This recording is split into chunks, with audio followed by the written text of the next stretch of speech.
ಎಲ್ಲ ಧ್ಯಾನ ಎಲ್ಲ ಧ್ಯಾನ ಬಂಧುಗಳಿಗೂ ನನ್ನ ಪ್ರೀತಿಪೂರ್ವಕ ನಮಸ್ಕಾರಗಳು. ಮೊಟ್ಟ ಮೊದಲಿಗೆ ನಮ್ಮ ಪ್ರೀತಿಯ ಗುರುಗಳಾದ ಬ್ರಹ್ಮಶ್ರೀ ಪಿತಾಮಹ ಸುಭಾಷ್ ಪತ್ರಿಜಿಯವರಿಗೂ ಮಾತಾ ಸ್ವರ್ಣಮಾಲಾ ಅಮ್ಮನವರಿಗೂ ವಂದಿಸುತ್ತಾ, ನಮಗೆ ಜನ್ಮ ನೀಡಿದ ತಂದೆ ತಾಯಿಯರಿಗೂ ವಂದಿಸುತ್ತಾ ಇವತ್ತಿನ ಸಾಧ್ಯ ಕಾರ್ಯಕ್ರಮವನ್ನು ಪ್ರಾರಂಭ ಮಾಡೋಣ. ಪತಂಜಲಿ ಯೋಗ ಸೂತ್ರದಲ್ಲಿ ನಾವು 6 ಸೂತ್ರಗಳನ್ನು ಈಗಾಗಲೇ ಕಲ್ತ್ಕೊಂಡಿದ್ದೀವಿ. ಇದು ಇವತ್ತಿನದು 7 ಮತ್ತು 8ನೆಯ ಸೂತ್ರಗಳು. ಈ 7 ಮತ್ತು 8ನೇ ಸೂತ್ರ ಯಮ ಮತ್ತು ನಿಯಮ ಅಂತ. ಪತಂಜಲಿ ಯೋಗ ಸೂತ್ರದಲ್ಲಿ ಇದು ಮೊದಲು ಇಟ್ಟಿದ್ದಾರೆ, ಯಮ ಮತ್ತೆ ನಿಯಮ ಅಂತ. ಇದಂದ್ರೆ ನಮ್ಮ ಸಾಮಾಜಿಕವಾಗಿ ನಾವು ಯಾವ ತರ ಇರಬೇಕು ಮತ್ತು ವೈಯಕ್ತಿಕವಾಗಿ ಯಾವ ತರ ಇರಬೇಕು ಅಂತ. ಪತಂಜಲಿ ಮಹರ್ಷಿಗಳು ಈ ತರ ಒಂದು ಇದನ್ನು ರೂಲ್ ತಗೊಂಡು ಬಂದಾರೆ. ಯಾಕೆಂದ್ರೆ ಈ ಯಮ ನಿಯಮ ನಾವು ಫಸ್ಟಿಗೆ ನಾವು ಪಾಲಿಸಿದ್ರೇನೆ ನಮ್ಗೆ ಧ್ಯಾನ ಎಲ್ಲ ಘಟಿಸುವುದು ಅಂತ ಒಂದು ಅವರದ್ದು ನಂಬಿಕೆ ಇತ್ತು. ಆದ್ರೆ ನಮ್ಮ ಗುರುಗಳು ಈ ಯಮ ನಿಯಮವನ್ನು ನಾವು ಫಸ್ಟಿಗೆ ತಂದ್ರೆ ಅದು ನಾವು ರೂಲ್ ಮಾಡಿದಾಗ ಆಗತ್ತೆ, ಅದರಿಂದಾಗಿ ಜನರು ಧ್ಯಾನಕ್ಕೆ ಬರಲ್ಲ ಎಂಬ ಒಂದು ಉದ್ದೇಶದಿಂದ ಈ ನಾವು ಧ್ಯಾನವನ್ನೇ ಸ್ಟಾರ್ಟಿಂಗ್ ಅಲ್ಲಿ ಇಟ್ರೆ ಧ್ಯಾನ ಸ್ಟಾರ್ಟ್ ಮಾಡಿದ ಹಾಗೆ ಎಲ್ಲವೂ ತನ್ನಿಂತಾನಾಗಿಯೇ ಈ ಘಟಿಸ್ತದೆ. ಅಂದ್ರೆ ಧ್ಯಾನ ಮಾಡಿದ ತಕ್ಷಣ, ನಮ್ಗೆ ಧ್ಯಾನ ಘಟಿಸಿದ ತಕ್ಷಣ, ನಾವು ಧ್ಯಾನ ಮಾರ್ಗದಲ್ಲಿ ಇದ್ದಾಗ, ನಾವು ಸಮಾಧಿ ಸ್ಥಿತಿಗೆ ಬಂದಾಗ ಈ ಎಲ್ಲ 6 ಸೂತ್ರಗಳನ್ನು ಪಾಲನೆ ಮಾಡಿ ಸಮಾಧಿ ಸ್ಥಿತಿಗೆ ಲಾಸ್ಟಿಗೆ ಬಂದಾಗ ನಮಗೆ ತನ್ನಿಂತಾನೇ ಈ ಯಮ ನಿಯಮಗಳು ನಮ್ಮ ಜೀವನದಲ್ಲಿ ಅಳವಡಿಕೆ ಆಗ್ತದೆ, ಖಂಡಿತ ಆಗುತ್ತೆ. ನಾವು ಯಾರು ಹೇಳ್ಬೇಕಂತಿಲ್ಲ. ಯಾಕೆಂದ್ರೆ ನಮ್ಗೆ ಈಗ ನಾವೇ ನೋಡಿದ್ದೀವಿ, ಈ ಧ್ಯಾನಕ್ಕೆ ಬಂದ್ಮೇಲೆ ನಾವು ಹೇಗಿರ್ಬೇಕು ಅಂತ ನಮ್ಗೆ ಒಂದು ಸಮಾಜದಲ್ಲಿ ಆಗ್ಲಿ, ನಮ್ಮ ವೈಯಕ್ತಿಕವಾಗಿ ಆಗ್ಲಿ, ನಮ್ಮ ಆಹಾರ ಪದ್ಧತಿಯಲ್ಲಾಗ್ಲಿ, ಇತರ ಜನರೊಂದಿಗೆ, ಇತರ ಪ್ರಾಣಿಗಳೊಂದಿಗೆ, ಈ ಪ್ರಕೃತಿಯೊಂದಿಗೆ ನಾವು ಹೇಗೆ ಇರ್ಬೇಕು ಅಂತ ಹೇಳಿ ನಮ್ಗೆ ಸ್ಪಷ್ಟವಾಗಿ ನಮ್ಗೆ ಗೊತ್ತಾಗಿದೆ ಅಂತ ಅನ್ಕೊಂಡಿದ್ದೀನಿ ನಾವು. ಆದ್ರಿಂದ ಈ ಯಮ ನಿಯಮಗಳನ್ನು ಏನು ಅಂತ ತಿಳ್ಕೊಂಡ್ರೆ ಸಾಕು, ಅದು ನಮ್ಮ ಒಂದು ಜೀವನದಲ್ಲಿ ತಾನಾಗಿಯೇ ಬಂದಿರುತ್ತೆ ಧ್ಯಾನ ಮಾಡಿದ ಮೇಲೆ ಅಂತ ನಮ್ಮ ಗುರುಗಳು ಇದನ್ನು ಲಾಸ್ಟಿಗೆ ತಂದಿಟ್ಟಿದ್ದಾರೆ. ಅದು ಇರ್ಲಿ, ಅದರದ್ದು ಕೆಲವು ಒಂದು ಆಳವಾಗಿ ಆ ಯಮ ಮತ್ತು ನಿಯಮದ ಬಗ್ಗೆ ತಿಳ್ಕೊಳ್ಬಹುದು ಅಂತ ಹೇಳಿಕೊಂಡು ಅದನ್ನು ಲಾಸ್ಟಿಗೆ ಇಟ್ಟಿದ್ದಾರೆ. ಈಗ ನಾವು ಅದನ್ನು ತಿಳ್ಕೊಳ್ಳೋಣ. ಈ ಯಮ ಮತ್ತೆ ನಿಯಮ, ಈ ಪತಂಜಲಿ ಗುರುಗಳು ಪತಂಜಲಿ ಮಹರ್ಷಿಗಳು ಏನ್ ಹೇಳಿದ್ದಾರೆ ಇದರ ಬಗ್ಗೆ ಅಂತ. ಯಮ ಅಂದ್ರೆ ಸಾಮಾಜಿಕ ಶಿಸ್ತು ಅಥವಾ ನೈತಿಕ ನಿಯಮಗಳು. ಸಾಮಾಜಿಕವಾಗಿ ಸಮಾಜದೊಂದಿಗೆ ನಾವು ಇತರರೊಂದಿಗೆ ಹೇಗಿರಬೇಕು, ನಮ್ಮ ನಡವಳಿಕೆ ಹೇಗಿರಬೇಕು ಎಂಬುದನ್ನು ಇದು ತಿಳಿಸ್ಕೊಡ್ತದೆ ಯಮ ಎಂಬುದು. ಈ ಪತಂಜಲಿ ಯೋಗ ಸೂತ್ರದ ಪ್ರಕಾರ ಈ ಯಮ ಎಂಬ ಒಂದು ಇದರಲ್ಲಿ ನಿಯಮದ ಸೂತ್ರದಲ್ಲಿ 5 ವಿಧ ಇದೆ. ಅವರು ಹೇಳ್ತಾರೆ, ಅಹಿಂಸಾ ಸತ್ಯಾಸ್ತೇಯ ಬ್ರಹ್ಮಚರ್ಯ ಪರಿಗ್ರಹ ಯಮಃ. ಇದರಲ್ಲೇ ಬಂತು 5 ಕೂಡ. ಅಹಿಂಸಾ, ಸತ್ಯ, ಅಸ್ತೇಯ, ಬ್ರಹ್ಮಚರ್ಯ, ಅಪರಿಗ್ರಹ ಎಂಬುದೇ ಯಮ ಅಂತ. ಅಹಿಂಸಾ ಅಂದ್ರೆ ಯಾರಿಗೂ ಕೂಡ ಕಾಯ ವಾಚ ಮನಸ್ಸ, ಅಂದ್ರೆ ನಮ್ಮ ಕಾರ್ಯದಲ್ಲೇ ಆಗ್ಲಿ, ವಾಕಲ್ಲಾಗ್ಲಿ ಅಥವಾ ಮನಸ್ಸಿನಲ್ಲಾಗ್ಲು ಯಾರಿಗೂ ಹಿಂಸೆ ಮಾಡಬಾರ್ದು. ಕೇವಲ ದೈಹಿಕ ಹಿಂಸೆ ಅಲ್ಲ, ಇತರರಿಗೆ ಕೆಟ್ಟದಾಗಿ ಮಾತನಾಡುವುದಾಗ್ಲಿ ಮತ್ತು ಮನಸ್ಸಿನಲ್ಲಿ ದ್ವೇಷ ಸಾಧಿಸುವುದಾಗ್ಲಿ ನಾವು ಮಾಡಬಾರ್ದು ಅಂತ. ನೆಕ್ಸ್ಟ್ ಬರೋದು ಸತ್ಯ ಅಂದ್ರೆ ನಿಜವಾದದನ್ನೇ ನಾವು ಹೇಳಬೇಕು. ಆಲೋಚನೆ ಕೂಡ ನಮ್ದು ಪ್ರಾಮಾಣಿಕ ಆಗ್ಬೇಕು, ಮಾತು ಸತ್ಯವಾಗಿರ್ಬೇಕು, ಜೊತೆಗೆ ಅವು ಇತರರಿಗೆ ಒಳ್ಳೆಯದನ್ನೇ ಮಾಡುವಂತಿರ್ಬೇಕು, ಅಂದ್ರೆ ಪ್ರಿಯವಾದ ಸತ್ಯವಿರಬೇಕು ಅಂತ. 3ನೇದಾಗಿ ಅಸ್ತೇಯ ಅಂತ. ಅಸ್ತೇಯ ಅಂದ್ರೆ ಕಳ್ಳತನ ಮಾಡದೇ ಇರುವುದು ಮತ್ತು ಇತರರ ವಸ್ತುಗಳಿಗೆ ಆಸೆ ಪಡದಿರುವುದು ಅಂತ. ಬೇರೆಯವರ ವಸ್ತು, ಹಣ ಮತ್ತು ಅವರ ಯಶಸ್ಸು ಅಥವಾ ಕ್ರೆಡಿಟ್ ಕದಿಯದೇ ಇರುವುದು. ಯಶಸ್ಸು ಕೂಡ ನಾವು ಕದಿಬಾರ್ದು. ಈಗ ಯಾರೊಬ್ರು ಒಂದು ಒಳ್ಳೆ ಕೆಲಸ ಮಾಡಿದ್ರೆ ಅದನ್ನ ನಾನ್ ಮಾಡಿದ್ದು ಅಂತ ನಾವು ಆತರ ಹೇಳಬಾರ್ದು ಅಂತ. ನೆಕ್ಸ್ಟ್ ಬರೋದು ಬ್ರಹ್ಮಚರ್ಯ ಅಂದ್ರೆ ಇಂದ್ರಿಯಗಳ ಮೇಲೆ ಸಂಯಮ ಸಾಧಿಸುವುದು, ಶಕ್ತಿಯನ್ನು ಸತ್ಕಾರ್ಯಕ್ಕೆ ಬಳಸುವುದು ಅಂತ. ಕೇವಲ ಶಾರೀರಿಕ ಸಂಯಮ ಅಲ್ಲ, ನಮ್ಮ ಗಮನ ಮತ್ತು ಶಕ್ತಿಯನ್ನು ಕೆಟ್ಟ ಆಲೋಚನೆಗಳಿಗೆ ವ್ಯಯ ಮಾಡದೆ ದೈವಿಕ ಅಥವಾ ಉನ್ನತ ಕೆಲಸಗಳತ್ತ ಮುನ್ನಡಿಬೇಕು ಬ್ರಹ್ಮಚರ್ಯ ಅಂದ್ರೆ. ಲಾಸ್ಟಿಗೆ ಬರೋದು ಯಮದಲ್ಲಿ ಅಪರಿಗ್ರಹ. ಅಪರಿಗ್ರಹ ಅಂದ್ರೆ ಆಸೆ ಪಡಬಾರ್ದು, ಅಗತ್ಯಕ್ಕಿಂತ ಹೆಚ್ಚು ಸಂಗ್ರಹಿಸಬಾರದು. ಭೌತಿಕ ವಸ್ತುಗಳ ಮೇಲೆ ನಮ್ಗೆ ಅದು ಬೇಕು ಇದು ಬೇಕು ಅಂತ ಎಲ್ಲವನ್ನು ಒಂದು ಸಾಕಿರೋ ಇದ್ರೂ ಕೂಡ ನಾವು ಎರಡು ಮೂರು ಬೇಕು ಅಂತ ಹೇಳಿ ಸಂಗ್ರಹ ಮಾಡಿ ಇಟ್ಕೊಳ್ತೀವಿ. ಅದ ಕೂಡ್ದು ಆ ಅತಿಯಾದ ವ್ಯಾಮೋಹ ಆ ವಸ್ತುಗಳ ಮೇಲೆ ಆಗ್ಲಿ ಮಾಡಬಾರ್ದು, ಇಟ್ಕೊಳ್ಬಾರ್ದು. ಹಂಗೆ ಎಷ್ಟು ಬೇಕು ಅಷ್ಟೇ ಸಾಕು ಅಂತ ಹೇಳಿ ಒಂದು ತೃಪ್ತಿಯ ಮನೋಭಾವ ಇರಬೇಕು ಅಂತ.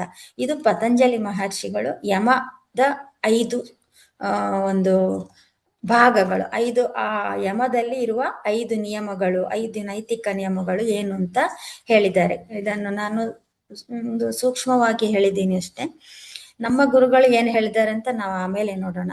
ನೆಕ್ಸ್ಟ್ ಈ ಯಮ ಮನಸ್ಸು, ಪತಂಜಲಿ ಮಹರ್ಷಿಗಳು ಹೇಳೋದೇನೆಂದ್ರೆ ಮನಸ್ಸು ಶಾಂತವಾಗಿರ್ಬೇಕು ಎಂದ್ರೆ ನಾವು ಮೊದಲು ಹೊರ ಜಗತ್ತಿನ ಜೊತೆಗೆ ನಮ್ಮ ಸಂಬಂಧವನ್ನು ಸುಧಾರಿಸ್ಕೊಂಡಿರ್ಬೇಕು. ನಾವು ಸಮಾಜದಲ್ಲಿ ಶಾಂತಿ ಪ್ರಾಮಾಣಿಕತೆಯಿಂದ ಬಾಳಿದಾಗ ಮಾತ್ರ ನಮ್ಮ ಮನಸ್ಸಿನಲ್ಲಿ ಗೊಂದಲಗಳು ಕಡಿಮೆ ಆಗ್ತದೆ. ಯಾವತ್ತೂ ಅಷ್ಟೇ, ನಾವು ಏನಾದ್ರೂ ಎಲ್ಲಾರ ಹತ್ರನೂ ದ್ವೇಷ ಕಟ್ಕೊಂಡು ಕೂತ್ಕೊಂಡ್ರೆ ನಮ್ಮ ಮನಸ್ಸು ಯಾವತ್ತೂ ನೆಮ್ಮದಿಯಿಂದ ಇರೋಲ್ಲ. ನಾವು ಎಲ್ಲರನ್ನು ಪ್ರೀತಿಸಿದ್ರೆ ನಮ್ಗೆ ನಮ್ಮ ಮನಸ್ಸು ಕೂಡ ಶಾಂತವಾಗಿರ್ತದೆ. ಒಂದು ಕಡೆ ಧ್ಯಾನ ಮಾಡ್ಲಿಕ್ಕೆ ಕಾನ್ಸಂಟ್ರೇಷನ್ ಬರುತ್ತೆ ಅಂತ ಅವರ ಒಂದು ವಾದ, ಪತಂಜಲಿ ಮಹರ್ಷಿಗಳದು. ಈ ಯಮ ನಿಯಮಗಳನ್ನು ಪಾಲಿಸಿ ನಾವು ಧ್ಯಾನಕ್ಕೆ ಕೂತ್ರೆ ನಮ್ಗೆ ಒಂದು ಕಾನ್ಸಂಟ್ರೇಷನ್ ಬಂದು ನಮಗೆ ಇದು ಆರಾಮದಲ್ಲಿ ಶಾಂತಿಯಿಂದ ಧ್ಯಾನ ಮಾಡ್ಲಿಕ್ಕೆ ಸಾಧ್ಯವಾಗುತ್ತೆ ಅಂತ ಅವರು ಇದನ್ನು ಮೊದಲು ತಗೊಂಡು ಬಂದಾರೆ. ಇವುಗಳನ್ನು ಯಾವುದೇ ದೇಶ ಕಾಲ ಅಥವಾ ಜಾತಿಯ ಭೇದವಿಲ್ಲದೆ ಎಲ್ಲರೂ ಪಾಲಿಸಬೇಕಾದ ಮಹಾವ್ರತಗಳು ಅಂತ ಹೇಳಿ ಪತಂಜಲಿ ಗುರುಗಳು ಕರೆದಿದ್ದಾರೆ. ಯಮ ಎಂಬುದು ನಾವು ಹೊರ ಜಗತ್ತು ಮತ್ತು ಸಮಾಜದೊಂದಿಗೆ ಹೇಗೆ ನಡೆದುಕೊಳ್ಳಬೇಕು ಎಂದು ತಿಳಿಸಿದರೆ, ನಿಯಮ ಎಂಬುದು ನಮ್ಮ ಸ್ವಂತ ಅಭಿವೃದ್ಧಿಗೆ ಬೇಕಾದ ವೈಯಕ್ತಿಕ ಶಿಸ್ತು ಅಥವಾ ಆಂತರಿಕ ನಿಯಮಗಳನ್ನು ತಿಳಿಸ್ತದೆ. ಈಗ ನಾವು ಈಗ ಸಮಾಜದಲ್ಲಿ ನಾವು ಎಲ್ಲ ಆಯ್ತು, ಇದು ಅಹಿಂಸೆ ಮಾಡಬಾರ್ದು, ಸತ್ಯ ಹೇಳಬೇಕು, ಅಪರಿಗ್ರಹ ಇರಬಾರ್ದು, ಆಮೇಲೆ ಅಸ್ಥೇಯ ಇರಬಾರ್ದು ಎಲ್ಲ ಹೇಳಿದ್ರಲ್ಲ ಯಮದಲ್ಲಿ. ಅದು ಸಮಾಜದೊಂದಿಗೆ ನಾವು ಯಾವ ತರ ಇರಬೇಕು ಅಂತ. ಈಗ ನಿಯಮ ಅಂದ್ರೆ ನಮ್ಮ ದೇಹ ಮತ್ತು ನಾವು ವೈಯಕ್ತಿಕವಾಗಿ ಹೇಗಿರ್ಬೇಕು ಅಂತ ಇದು ನಿಯಮ ತಿಳಿಸ್ತದೆ. ಪತಂಜಲಿ ಸೂತ್ರದ ಪ್ರಕಾರ ನಿಯಮದಲ್ಲಿ 5 ಇದೆ, ಇದರಲ್ಲಿ ಕೂಡ 5 ಮುಖ್ಯ ಇದೆ. ಇವರು ಏನು ಹೇಳ್ತಾರೆ ಅಂದ್ರೆ ಇದಕ್ಕೊಂದು ಶ್ಲೋಕ: ಶೌಚ ಸಂತೋಷ ತಪಃ ಸ್ವಾಧ್ಯಾಯೇಶ್ವರ ಪ್ರಣಿಧಾನಾನಿ ನಿಯಮ. 5: ಶೌಚ, ಸಂತೋಷ, ತಪಸ್ಸು, ಸ್ವಾಧ್ಯಾಯ ಮತ್ತು ಈಶ್ವರ ಪ್ರಣಿಧಾನವೇ ನಿಯಮಗಳು ಅಂತ ಹೇಳ್ತಾರೆ. ಈ ಆಂತರಿಕ ನಿಯಮಗಳು 5 ಶೌಚಕ ಏನು ಅಂತ ನೋಡೋಣ. ಶೌಚ ಅಂದ್ರೆ ಶುದ್ಧತೆ ಅಥವಾ ಪವಿತ್ರತೆ. ಇದು ಬಾಹ್ಯ ಮತ್ತು ಆಂತರಿಕ ಎರಡೂ ಹೌದು. ಶೌಚ ಅಂದ್ರೆ ನಮ್ಗೊತ್ತು ಶುದ್ಧವಾಗಿರ್ಬೇಕು, ಯಾವಾಗಲೂ ಪ್ರತಿದಿನ ಸ್ನಾನ ಮಾಡಿ ದೇಹ ಮನೆ ಪರಿಸರವನ್ನು ಸ್ವಚ್ಛವಾಗಿಟ್ಕೊಳ್ಳೋದು ಬಾಹ್ಯ ಶೌಚವಾದರೆ, ಮನಸ್ಸಿನಲ್ಲಿ ಒಳ್ಳೆಯ ಯೋಚನೆಗಳನ್ನು ಇಟ್ಟುಕೊಂಡು ಕಾಮ ಕ್ರೋಧ ಅಸೂಯೆಗಳನ್ನು ದೂರ ಮಾಡೋದು ಆಂತರಿಕ ಶೌಚ. ಮನಸ್ಸಿನಲ್ಲೂ ನಾವು ಶೌಚ ಕ್ಲೀನ್ ಆಗಿರ್ಬೇಕು. ಅದೇ ನಮ್ಮ ಹೊರಗಿನ ಪ್ರಪಂಚದಲ್ಲಿ ನಾವು ಭೌತಿಕವಾಗಿ ಕೂಡ ಸ್ವಚ್ಛವಾಗಿಡಬೇಕು ಅಂತ. ನೆಕ್ಸ್ಟ್ ಸಂತೋಷ ಅಂದ್ರೆ ತೃಪ್ತಿ ಭಾವನೆ ಇರುವುದರಲ್ಲಿ ಸಂತೋಷ ಪಡುವುದು. ಸದ್ಯಕ್ಕೆ ನಮ್ಮ ಜೀವನದಲ್ಲಿ ಏನಿದೆಯೋ ಅದಕ್ಕೆ ಕೃತಜ್ಞರಾಗಿರ್ಬೇಕು. ಹೊರಗಿನ ಪರಿಸ್ಥಿತಿಗಳು ಹೇಗೆ ಇದ್ರೂ ಕೂಡ ಮನಸ್ಸಿಗೆ ನೆಮ್ಮದಿಯನ್ನು ಕಳ್ಕೊಳ್ಳದೆ ಸಂತೋಷದಿಂದ ಇರಬೇಕು ಅಂತ ಹೇಳ್ತಾರೆ ಪತಂಜಲಿ ಮಹರ್ಷಿಗಳು. ತಪಸ್ಸು ಸ್ವಯಂ ಶಿಸ್ತು ಮತ್ತು ಧೀಶಕ್ತಿ, ಕಷ್ಟಗಳನ್ನು ಸಹಿಸಿಕೊಳ್ಳುವ ಗುಣ. ಗುರಿ ತಲುಪಲು ಕಷ್ಟ ಬಂದರೂ ಧೃತಿ ಕೆಡದೆ ಪ್ರಯತ್ನಿಸಬೇಕು. ಅದೇ ತಪಸ್ಸು ಅಂದ್ರೆ. ಒಂದು ಗುರಿ ತಲುಪಬೇಕಾದ್ರೆ ನಮ್ಗೆ ಶಿಸ್ತು ಮತ್ತೆ ಒಂಥರ ಮನಸ್ಸಲ್ಲಿ ಒಂದು ದೃಢತೆ ಇರಬೇಕು. ಆ ಒಂದು ದೃಢತೆ ಇದ್ರಷ್ಟೇ ನಾವು ಏನೇ ಒಂದು ಮಾಡ್ಲಿಕ್ಕೆ ಸಾಧ್ಯ ಇದೆ. ಅದೇ ಅವರು ಇದನ್ನೆಲ್ಲ ಧ್ಯಾನಕ್ಕಿಂತ ಮೊದಲು ತಂದಿದ್ರಿಂದ ನಾವು ಅದನ್ನು ಧ್ಯಾನ ಮಾಡಕ್ಕೆ ಯಾವ ತರ ಉಪಯೋಗ ಆಗುತ್ತೆ ಎಂಬ ಒಂದು ದೃಷ್ಟಿಯಲ್ಲಿ ನಾವು ಈ ಯಮ ನಿಯಮಗಳನ್ನು ಯೋಚನೆ ಮಾಡಬೇಕು. ಪತಂಜಲಿ ಗುರುಗಳು ಹೇಳಿದ್ದು ಹಾಗೆ. ಮೊದಲಿಟ್ಟದ್ರಿಂದ ಈ ಯಮ ನಿಯಮಗಳು ಈ ನಮ್ಮ ಮುಂದಿನ ಸೂತ್ರಗಳಿಗೆ ಅಂದ್ರೆ ಈ ಪ್ರಾಣಾಯಾಮ, ಪ್ರತ್ಯಾಹಾರ, ಧ್ಯಾನ ಆಮೇಲೆ ಸಮಾಧಿ, ಇದಕ್ಕೆಲ್ಲಕ್ಕೂ ಈ ಈ ನಾವು ಆ ಆಂತರಿಕ ಮತ್ತು ಭೌತಿಕವಾಗಿ ಯಾವ ತರ ಶುಚಿತ್ವವನ್ನು ಕಾಪಾಡಬೇಕು, ಸಂತೋಷದಿಂದಿರ್ಬೇಕು, ತಪಸ್ಸು, ಈ ತರ ಅವರು ಆ ನಿಯಮಗಳನ್ನು ಮೊದಲಿಟ್ಟದ್ರಿಂದ ಇದು ಈ ಧ್ಯಾನಕ್ಕೆ ಯಾವ ತರ ಪೂರಕ ಆಗುತ್ತೆ ಅಂತ ನಾವು ಆ ದೃಷ್ಟಿಯಲ್ಲಿ ಅವರು ಹೇಳಿದ್ದಾರೆ. ಗುರಿ ತಲುಪಲು ಕಷ್ಟ ಬಂದರೂ ಧೃತಿಗೆಡದೆ ಪ್ರಯತ್ನಿಸುವುದು, ದೇಹ ಮತ್ತು ಮನಸ್ಸನ್ನು ಸದೃಢಗೊಳಿಸಲು ಜಿಹ್ವಾ ಚಾಪಲ್ಯ ಅಂದ್ರೆ ನಾಲಿಗೆ ರುಚಿಯ ಒಂದು ಇದನ್ನು ಬಿಟ್ಟು ಬಿಡಲು, ಆಲಸ್ಯವನ್ನು ಬಿಟ್ಟು ಕಠಿಣ ಕ್ರಮ ಕೈಗೊಳ್ಳುವುದು. ಅಂದ್ರೆ ನಾವು ಸ್ವಲ್ಪ ನಾಲಿಗೆಯನ್ನು ಸಹ ಎಲ್ಲಾ ಒಂದು 5 ಪಂಚೇಂದ್ರಿಯಗಳನ್ನು ಕಂಟ್ರೋಲ್ ಮಾಡೋದೇ ತಪ ಅಂತ ಅಂತ ಹೇಳಿದ್ದಾರೆ. ನೆಕ್ಸ್ಟ್ ಸ್ವಾಧ್ಯಾಯ, ಅಧ್ಯಯನ, ಸ್ವಯಂ ಅಧ್ಯಯನ ಮತ್ತು ಗ್ರಂಥಗಳ ಅಧ್ಯಯನ ಅಂತ ಹೇಳಿದ್ದಾರೆ. ಒಳ್ಳೆ ಒಳ್ಳೆ ಬುಕ್ಸ್ ಓದಿ ನಾವು ನಮ್ಮನ್ನು ನಾವು ಅರ್ಥ ಮಾಡ್ಕೊಳ್ಳೋದು ಅಧ್ಯಯನವೇ ಆಗುತ್ತೆ ಸ್ವಾಧ್ಯಾಯ ಅಂತ ಅಂದ್ರೆ. ಈ ಸ್ವಾಧ್ಯಾಯ ಮಾಡೋದ್ರಿಂದ ಧ್ಯಾನಕ್ಕೆ ಹೆಂಗೆ ಉಪಯೋಗ ಆಗುತ್ತೆ ಅಂತ, ಕೇವಲ ಪುಸ್ತಕ ಓದುದಲ್ಲ, ನಾನು ಯಾರು, ನನ್ನ ನಡವಳಿಕೆ ಹೇಗಿದೆ ಅಂತ ಒಂದು ದಿನದ ಕೊನೆಯಲ್ಲಿ ನಾವು ಯಾವ ತರ ಇದ್ದೇವೆ, ಇವತ್ತೇನಾಯ್ತು ಅಂತ ನಮ್ಮನ್ನು ನಾವು ಸ್ವ ವಿಮರ್ಶೆ ಮಾಡ್ಕೋಬೇಕು. ಅದನ್ನೇ ಸ್ವಾಧ್ಯಾಯ ಅಂತ ಹೇಳ್ತಾರೆ, ಸ್ವ ಅಧ್ಯಯನ ಅಂತ. ಜೊತೆಗೆ ಭಗವದ್ಗೀತೆ, ಯೋಗ ಸೂತ್ರಗಳಂತ ಆಧ್ಯಾತ್ಮಿಕ ಪುಸ್ತಕಗಳನ್ನು, ಗ್ರಂಥಗಳನ್ನು ಓದ್ಬೇಕು ಅಂತ ಹೇಳ್ತಾರೆ. ನೆಕ್ಸ್ಟ್ ಲಾಸ್ಟ್ಗೆ ಈಶ್ವರ ಪ್ರಣಿಧಾನ ಅಂತ, ದೈವಿಕ ಶಕ್ತಿಗೆ ಶರಣಾಗುವುದು. ನಮ್ಮ ಪ್ರಯತ್ನವನ್ನು ಮಾಡಿ ನಾವು ಪ್ರಾಮಾಣಿಕವಾಗಿ ಅದರ ಫಲಿತಾಂಶವನ್ನು ಸೃಷ್ಟಿಕರ್ತನಿಗೆ ಅಥವಾ ಬ್ರಹ್ಮಾಂಡದ ಶಕ್ತಿಗೆ ಅರ್ಪಿಸುವುದು. ಇದು ಈ ನಮ್ಮಲ್ಲಿರುವ ಅಹಂಕಾರವನ್ನು ಕಡಿಮೆ ಮಾಡುತ್ತದೆ ಅಂತ ಹೇಳ್ತಾರೆ. ಯಮ ಎಂಬುದು ಸಾಮಾಜಿಕ ಶಿಸ್ತು ಆದ್ರೆ ನಿಯಮ ಎಂಬುದು ವೈಯಕ್ತಿಕ ಶಿಸ್ತು. ಸಾಮಾಜಿಕ ಶಿಸ್ತು ಮತ್ತು ವೈಯಕ್ತಿಕ ಶಿಸ್ತು ನಮ್ಮಲ್ಲಿ ಇದ್ರೆ ನಮಗೆ ಧ್ಯಾನದ ಒಂದು ಮಾರ್ಗ ಸುಲಭವಾಗುತ್ತೆ ಅಂತ ಹೇಳಿ ಪತಂಜಲಿ ಗುರುಗಳು ಈ ಯಮ ನಿಯಮವನ್ನು ಫಸ್ಟಿಗೆ ತಂದರೆ. ಆದ್ರೆ ನಮ್ಮ ಪತ್ರಿಜಿ ಗುರುಗಳು ಇದೆಲ್ಲ ತಪ್ಪು, ಹಿಂದೆ ಮುಂದಾಗಿದೆ, ಇದು ಖಂಡಿತ ಈ ಯಮ ನಿಯಮಗಳನ್ನು ನಾವು ಕಲಿಬೇಕಂತಲೇ ಇಲ್ಲ, ಅದು ನಮ್ಮ ಜೀವನದಲ್ಲಿ ನಾವು ಫಸ್ಟಿಗೆ ಅಳವಡಿಸ್ಕೊಳ್ಳಕ್ಕೆ ಹೋದ್ರೆ ಯಾರು ಕೂಡ ಧ್ಯಾನಕ್ಕೆ ಬರಲ್ಲ ಎಂಬ ಒಂದು ಉದ್ದೇಶದಿಂದ ಯಮ ನಿಯಮವನ್ನು ಲಾಸ್ಟಿಗೆ ತರ್ತಾರೆ.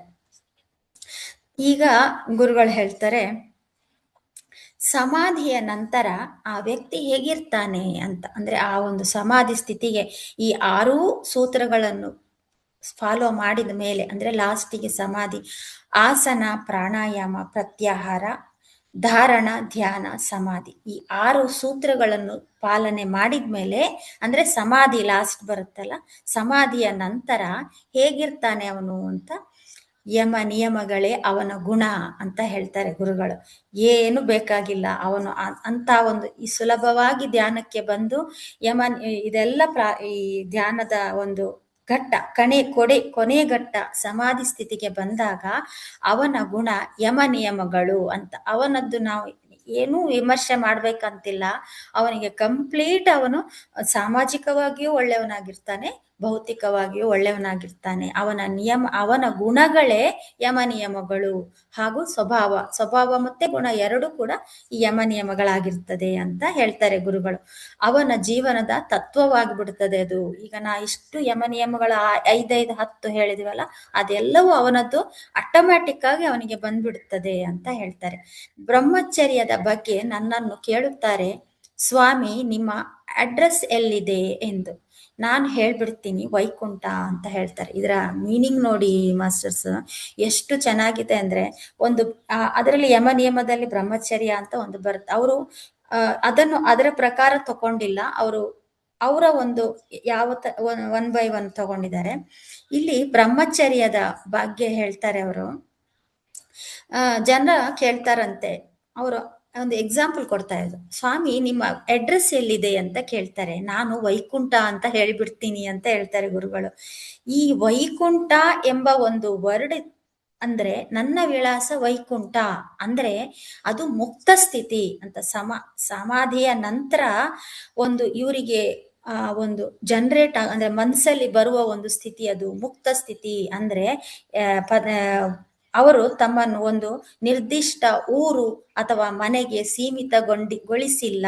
ಅಂದ್ರೆ ಅವರ ದೃಷ್ಟಿಯಲ್ಲಿ ವೈಕುಂಠ ಅಂದ್ರೆ ಯಾವುದೇ ಕುಂಠಿತ ಅಥವಾ ಮಿತಿ ಇಲ್ಲದ ಜಾಗ. ನಿಮ್ದು ಅಡ್ರೆಸ್ ಏನು ಹೇಳಿದ್ರೆ, ನಮ್ಮ ಅಡ್ರೆಸ್ ನಾವು ಈ ಮೈಸೂರಲ್ಲಿ ಇದ್ದೀವಿ, ನಾವು ಬೆಂಗಳೂರಲ್ಲಿ ಇದ್ದೀವಿ, ಇಂಥ ಕಡೆ ಇದ್ದೀವಿ ಅಂತ ಅವರು ಖಂಡಿತವಾಗಿ ಹೇಳಲ್ಲ. ಅವರು ಸದಾ ಬ್ರಹ್ಮಾಂಡದ ಅನಂತ ಆನಂದ ಸ್ಥಿತಿಯಲ್ಲೇ ಇರ್ತಿದ್ರು ಅಂತ ಗುರುಗಳು. ಅಂದ್ರೆ ಅವರಿಗೆ ಇದೇ ಮನೆ ಇದೆ ಅಂತಿಲ್ಲ. ಅವರು ಆ ಸಮಾಧಿ ಸ್ಥಿತಿ ತಲುಪಿದ ಮೇಲೆ ಯಾರು ಕೂಡ ಅಡ್ರೆಸ್ ಕೇಳಿದ್ರೆ ಇಂಥದ್ದು ಅಂತ ಹೇಳಲ್ಲ.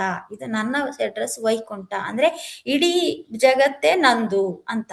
ಯಾರಾದರೂ ಈಗ ಆ ತರ ಒಂದು ಅವರದ್ದು ಡೆಫಿನಿಷನ್ ಅಡ್ರೆಸ್ ಕೇಳಿದ್ರೆ ಅಂತ ಹೇಳ್ತಾರೆ. ನೆಕ್ಸ್ಟ್ ಇನ್ನೊಂದು ಎಕ್ಸಾಂಪಲ್ ಕೊಡ್ತಾರೆ. ಯಾರಾದ್ರೂ ನನ್ನ ವಯಸ್ಸು ಕೇಳಿದ್ರೆ ಯಾರಿಗಾದ್ರೂ ನಾನು 500 ವರ್ಷ, 200 ವರ್ಷ, 20 ವರ್ಷ ಅಂತ ಹೇಳ್ಬಿಡ್ತೀನಿ ಅಂತ ಗುರುಗಳು ಹೇಳ್ತಾರೆ. ಹೀಗೆ ಹೇಳುತ್ತೇನೆ ಏಕೆಂದರೆ ನಾನು ಶರೀರ ಅಲ್ಲ ಅಂತ ನಮ್ಗೆ ಈ ಧ್ಯಾನ ಸಮಾಧಿ ಎಲ್ಲ ಆದ್ಮೇಲೆ ಗೊತ್ತಿರುತ್ತಲ್ವಾ. ಅದಕ್ಕೋಸ್ಕರ ನನ್ನ ವಯಸ್ಸು ಮಿತಿ ಇಲ್ಲ. ಅದಕ್ಕೆ ಆತ್ಮಕ್ಕೆ ಇಷ್ಟೇ ಏಜ್ ಅಂತ ಇಲ್ಲ.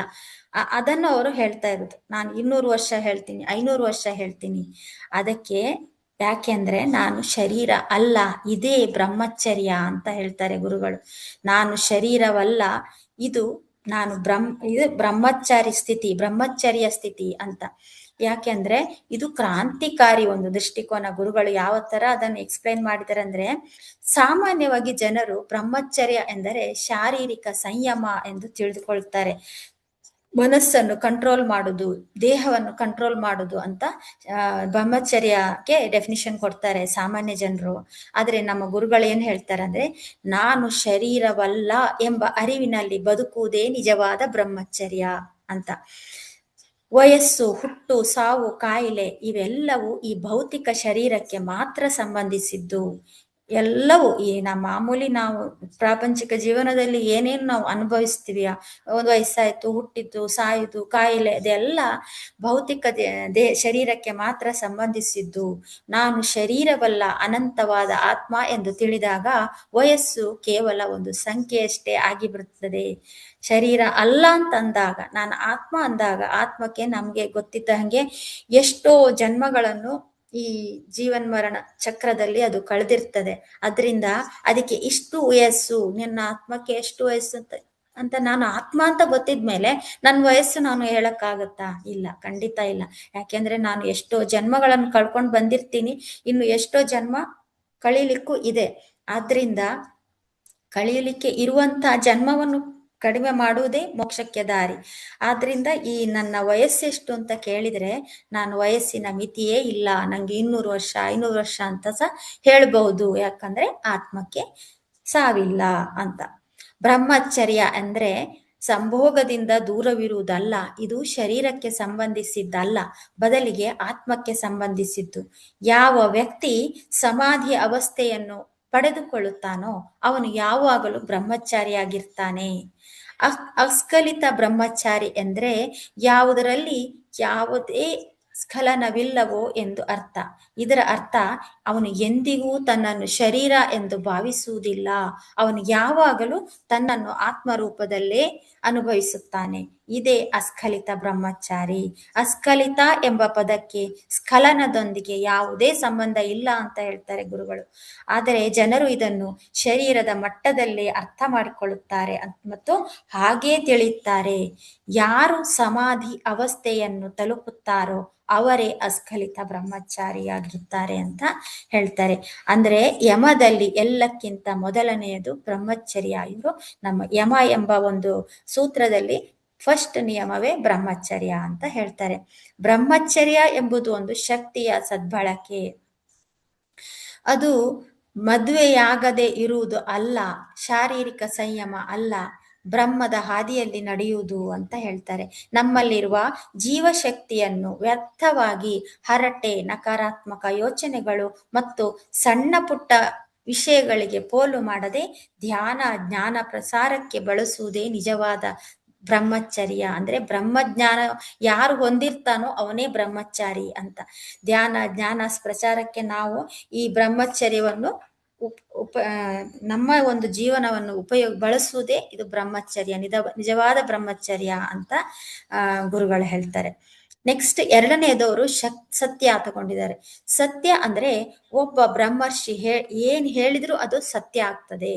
ಒಂದು ವೇಳೆ ಮಳೆ ಬರ್ಬೇಕಂದ್ರೆ ಮಳೆ ಬರ್ತದೆ, ಬರ್ಬಾರ್ದು ಅಂದ್ರೆ ಬರಲ್ಲ. ಅವನು ಏನ್ ಹೇಳ್ತಾನೋ ಅದೇ ಸತ್ಯ ಆಗ್ಬಿಡ್ತದೆ. ಸತ್ಯ ಅಂದ್ರೆ ಆತ್ಮದ ಸತ್ಯ.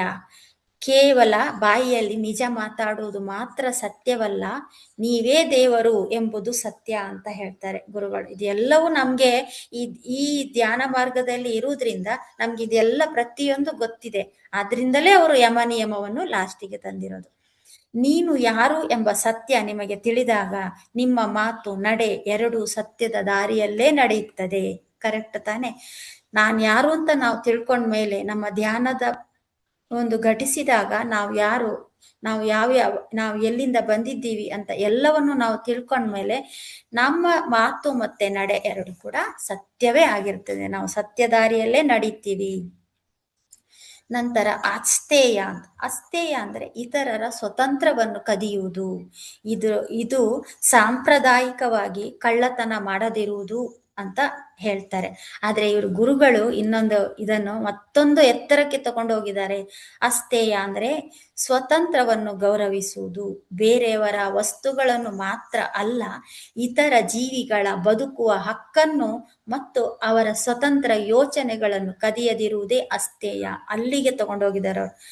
ಕಳ್ಳತನ ಮಾಡುವುದು ಅಂತಲೋ, ಕಳ್ಳತನ ಮಾಡಬಾರ್ದು ಅಂತಲೋ, ಅದರ ಜೊತೆಗೆ ಇತರರ ವಸ್ತುಗಳನ್ನು ಮಾತ್ರ ಅಲ್ಲ, ಇತರ ಜೀವಿಗಳ ಬದುಕುವ ಹಕ್ಕನ್ನು ಸಹ ನಾವು ಕದಿಬಾರ್ದು. ಬದುಕುವ ಹಕ್ಕು ಅಂದ್ರೆ ಅಲ್ಲೂ ಬರ್ತದೆ ಹಿಂಸೆ ಮಾಡಬಾರ್ದು ಅಂತ. ಪ್ರಕೃತಿಯಲ್ಲಿ ಪ್ರತಿಯೊಂದು ಜೀವಿಯು ಸ್ವತಂತ್ರವಾಗಿ ಬದುಕಲು ಅವುಗಳು ಬಂದಿದ್ದಾವೆ, ಅವುಗಳಿಗೆ ಹಕ್ಕಿದೆ. ಅದನ್ನು ನಾವು ಕಿತ್ತುಕೊಳ್ಬಾರ್ದು ಅಂತ ಈ ಅಸ್ಥೇಯ ಎಂಬುದರ ಒಂದು ಮೀನಿಂಗ್ ಹೇಳ್ತಾರೆ. ನೆಕ್ಸ್ಟೇ ಬರೋದು ಅಪರಿಗ್ರಹ. ಅಂದ್ರೆ ಅನಗತ್ಯವಾಗಿ ಹೆಚ್ಚಿಗೆ ಏನನ್ನು ತೆಗೆದುಕೊಳ್ಳಬಾರದು. ಅಪರಿಗ್ರಹ ಅಂದ್ರೆ ಹೆಚ್ಚಿಗೆ ಏನು ಬೇಡ. ಕೈಗೆ ದುಡ್ಡು ಕೊಟ್ರೆ ಅವ್ರು ಹೇಳ್ತಾರೆ, ಕೈಗೆ ದುಡ್ಡು ಕೊಟ್ರೆ ಅವನು ಯಾರೋ ಅಂದ್ರೆ ಯೋಗಿ ಜ್ಞಾನಿ ಆದವನು, ಸಮಾಧಿ ಸ್ಥಿತಿಯಲ್ಲಿ ಬಂದವನು ದುಡ್ಡನ್ನು ತೆಗೆದುಕೊಳ್ಳುವುದಿಲ್ಲ. ಅವನೇನ್ ಮಾಡ್ತಾನೆ, ಚೀಟಿ ಪ್ರಿಂಟ್ ಮಾಡಿಕೊಡಿ, ಪುಸ್ತಕ ಪ್ರಿಂಟ್ ಮಾಡಿಸ್ಕೊಡಿ, ಅಥವಾ ಜನರ ಒಳಿತಿಗಾಗಿಯೇ ಕೇಳುತ್ತಾನೆ. ನಮಗೆ ಈಗ ನಾವು ಎಷ್ಟೋ ನೋಡ್ತೀವಲ್ಲ, ಈಗ ಪಿರಮಿಡ್ ಕಟ್ಟಿಸ್ಲಿಕ್ಕೆ ನಾವು ಕೇಳ್ತೀವಿ.